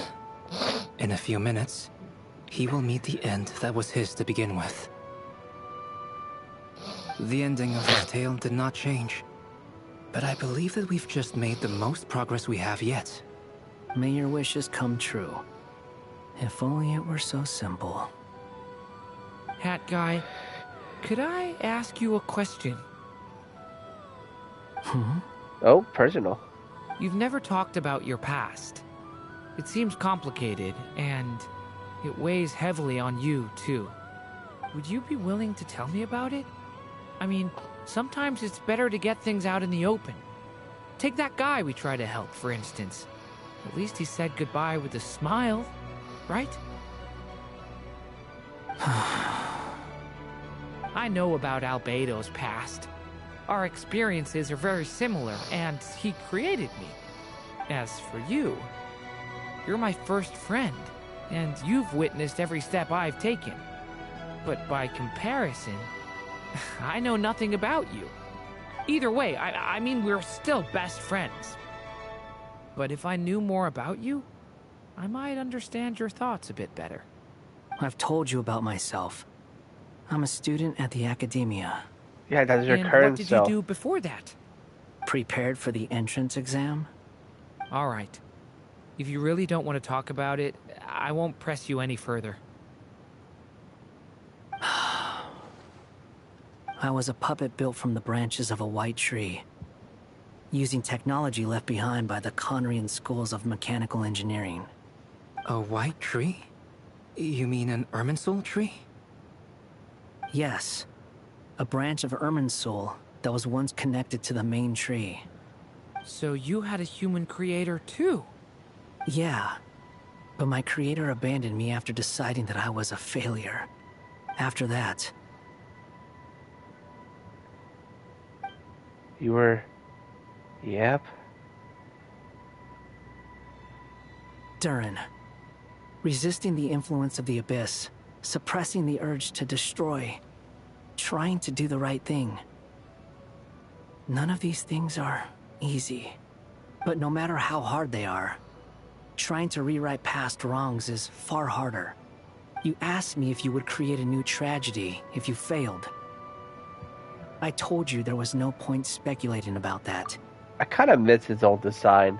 His Harbinger design. Kind of missed it. But I'm used to his new one.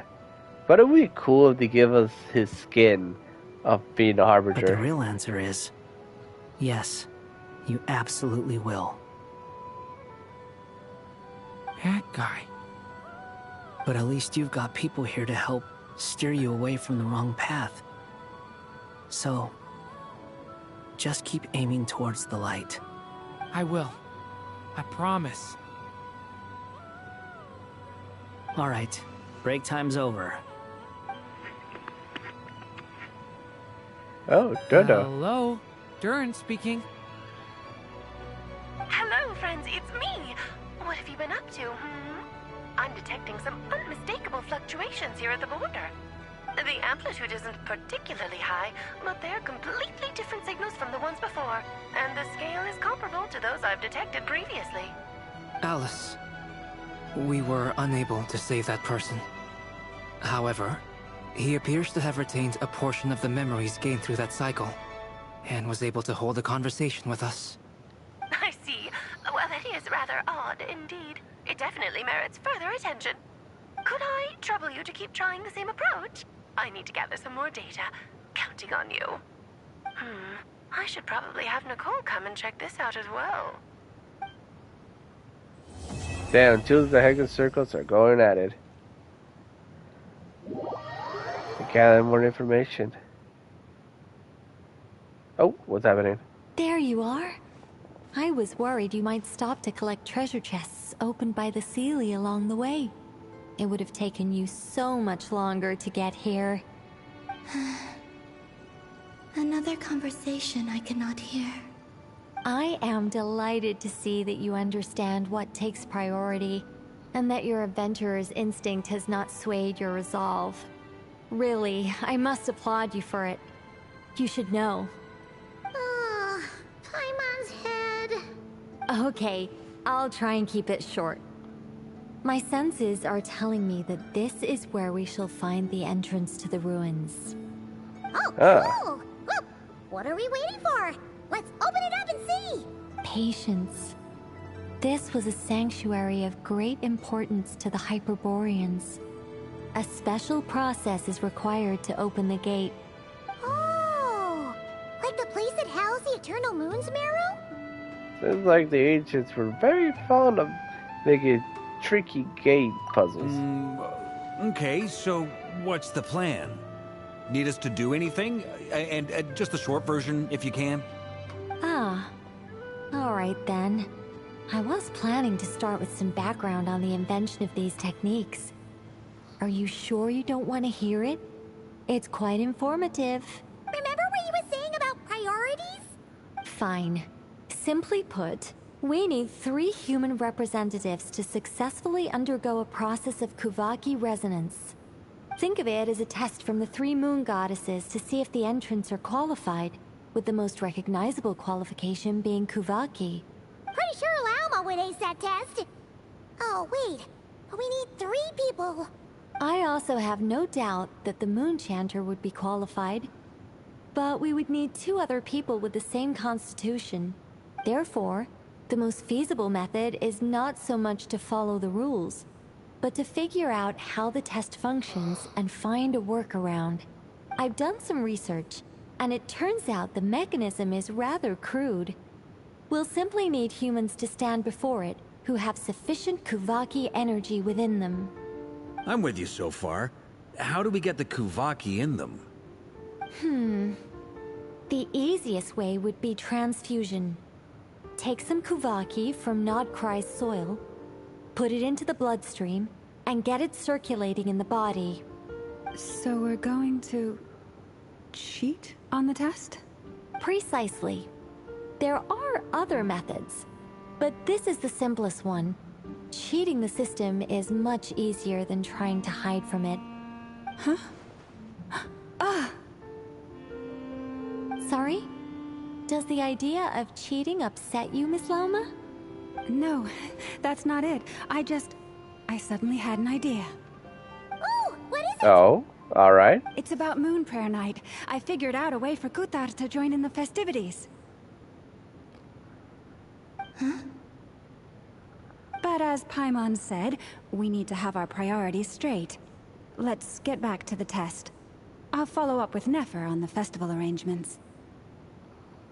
Oh, okay. Anyway, is this really the best method we have? A Kuvaki transfusion sounds dangerous, no matter how you slice it. If you think that's dangerous, wait till you hear the other methods. I'd be more than happy to go through them if you'd like. There are several. No need, we're good. Let's go with this one. Very well. Kuvaki transfusion it is. Now, I should mention that the risks can be greater or lower depending on individual compatibility. It would be rash to simply infuse the Kuvaki and hope for the best.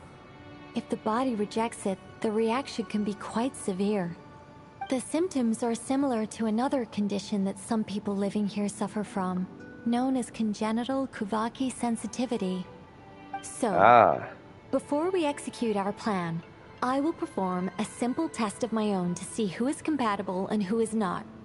Once that is done, we will have to complete the resonance process as rapidly as possible. The participants must remain stationary while the Kuvaki circulates and bonds with them, and they mustn't eat or drink anything. What? No eating or drinking? That's some hardcore fasting. They'll all be monks by the time they're through. How long will they have to keep that up? 3 days. Oh, that's so long! And we still need to find 2 more people who are not just compatible, but also willing to volunteer. Fasting? What are they talking about? I'm willing to volunteer. Really? Don't you want to think this through? Haha, count me in too. 3 days without food?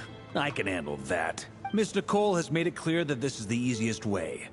The way I see it, there's nothing else to discuss. It's time to step up. Compared to having Colorado disappear completely, fasting for 30 days is nothing. Yeah, you're right. In that case, Paimon volunteers to be captain of logistics. She'll keep the fires lit and grab some spare clothes to keep you comfortable. Good work, Then Paimon. we'll start with you first, Traveler. Please step forward. Oh, I'm hella compatible. Check me, woman.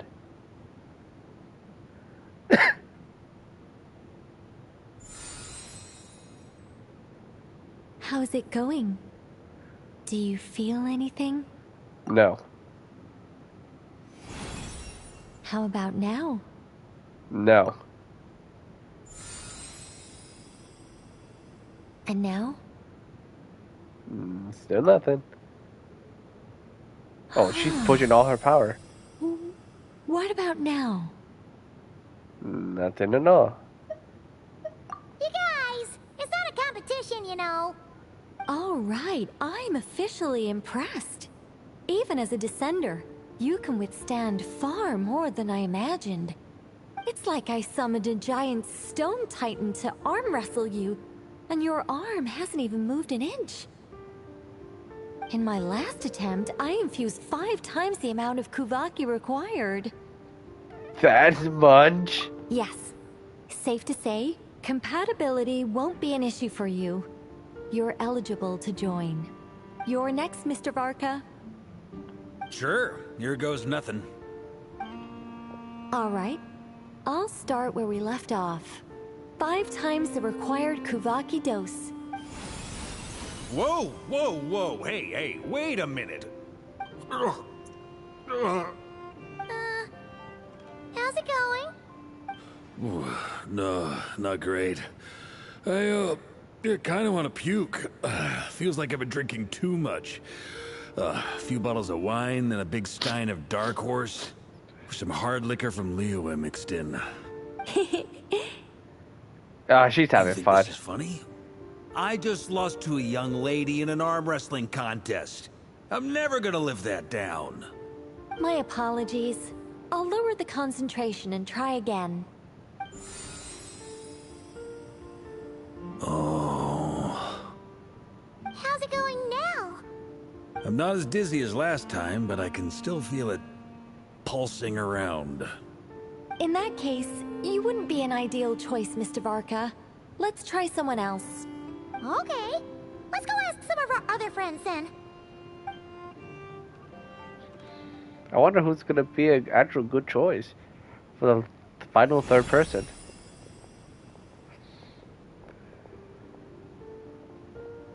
Oh, she's surviving like a champ. No surprises here, Miss Moonchanter. You're perfectly compatible. You may join. Oh. I'm getting a slight headache. Shame. You were so close. Whoa, time itching all over.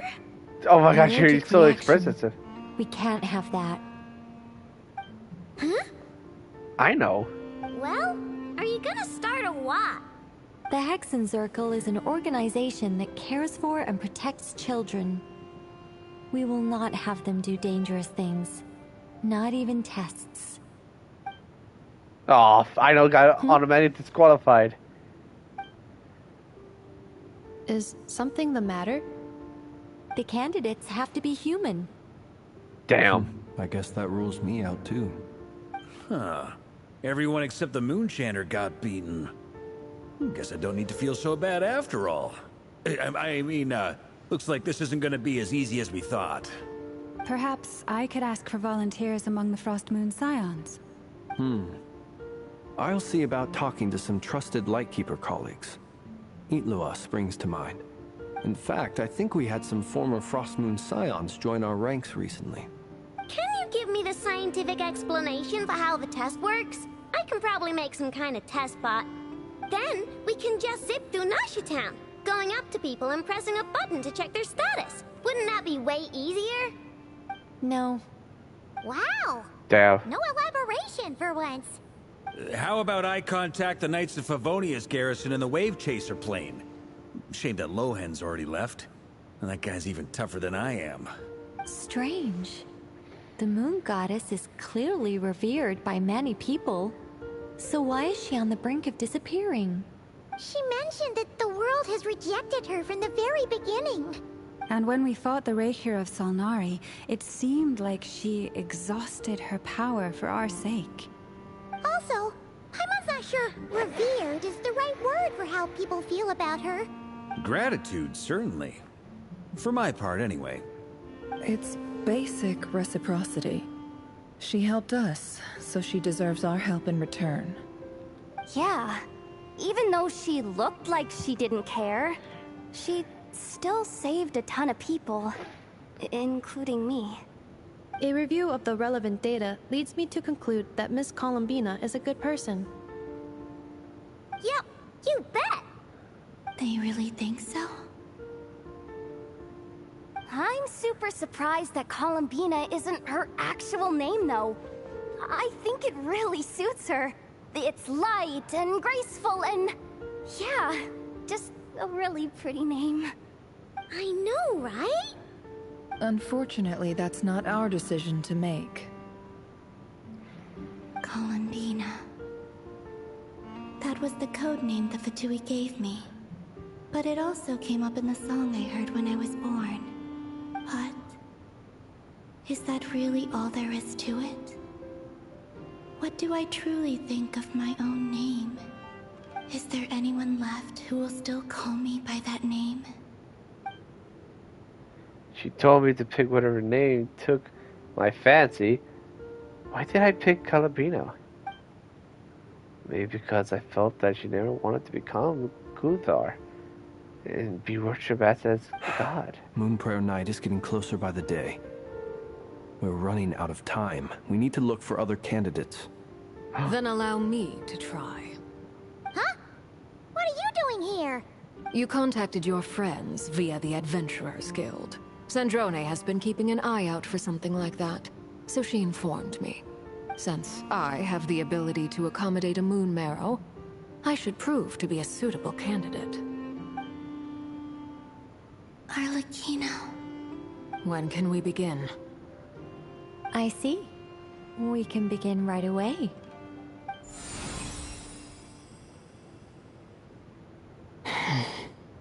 How was it? Did you feel any discomfort? Not at all. Then it seems we shan't need to look for additional candidates after all. Great! Cool. Alright, like Paimon said, the rest of us can take turns making sure the three of them stay warm and comfy. Then, my job is to take care of the caretakers. I will ensure everyone receives food and accommodation. Let's do this. No time to waste. I'm ready as well.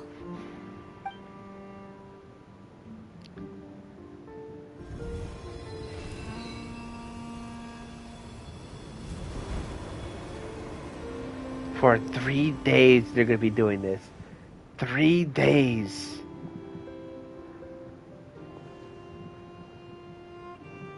Without food and water.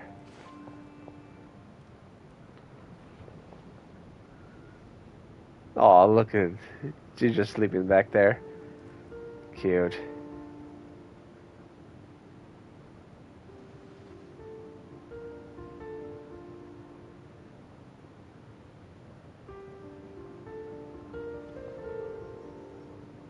Oh.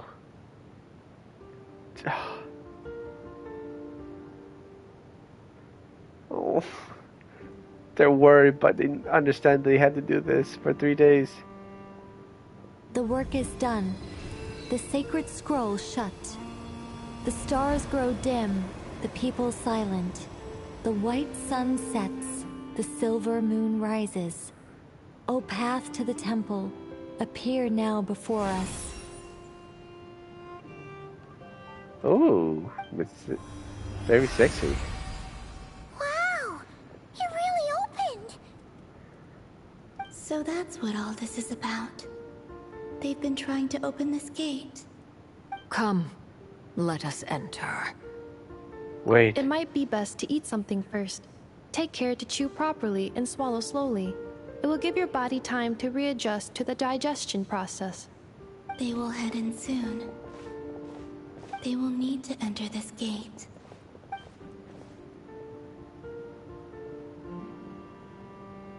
Huh? You can't enter. Cannot pass through. Is it because I have no physical body? It has been 3 days. My strength is all but completely faded. Can I really hold on until Moon Prayer Night?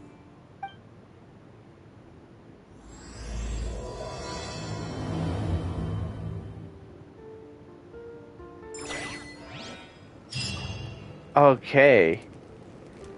I think this is a perfect place to I have confirmed stop. that you are all in good health. With that, my work is now complete. Congratulations are in order. It's good to know you're all well. Puts me at ease.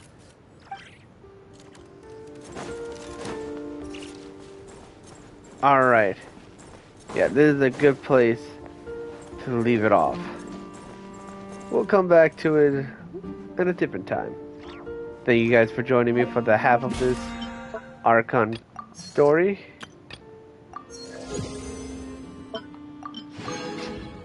And I'll see you guys next time. Bye.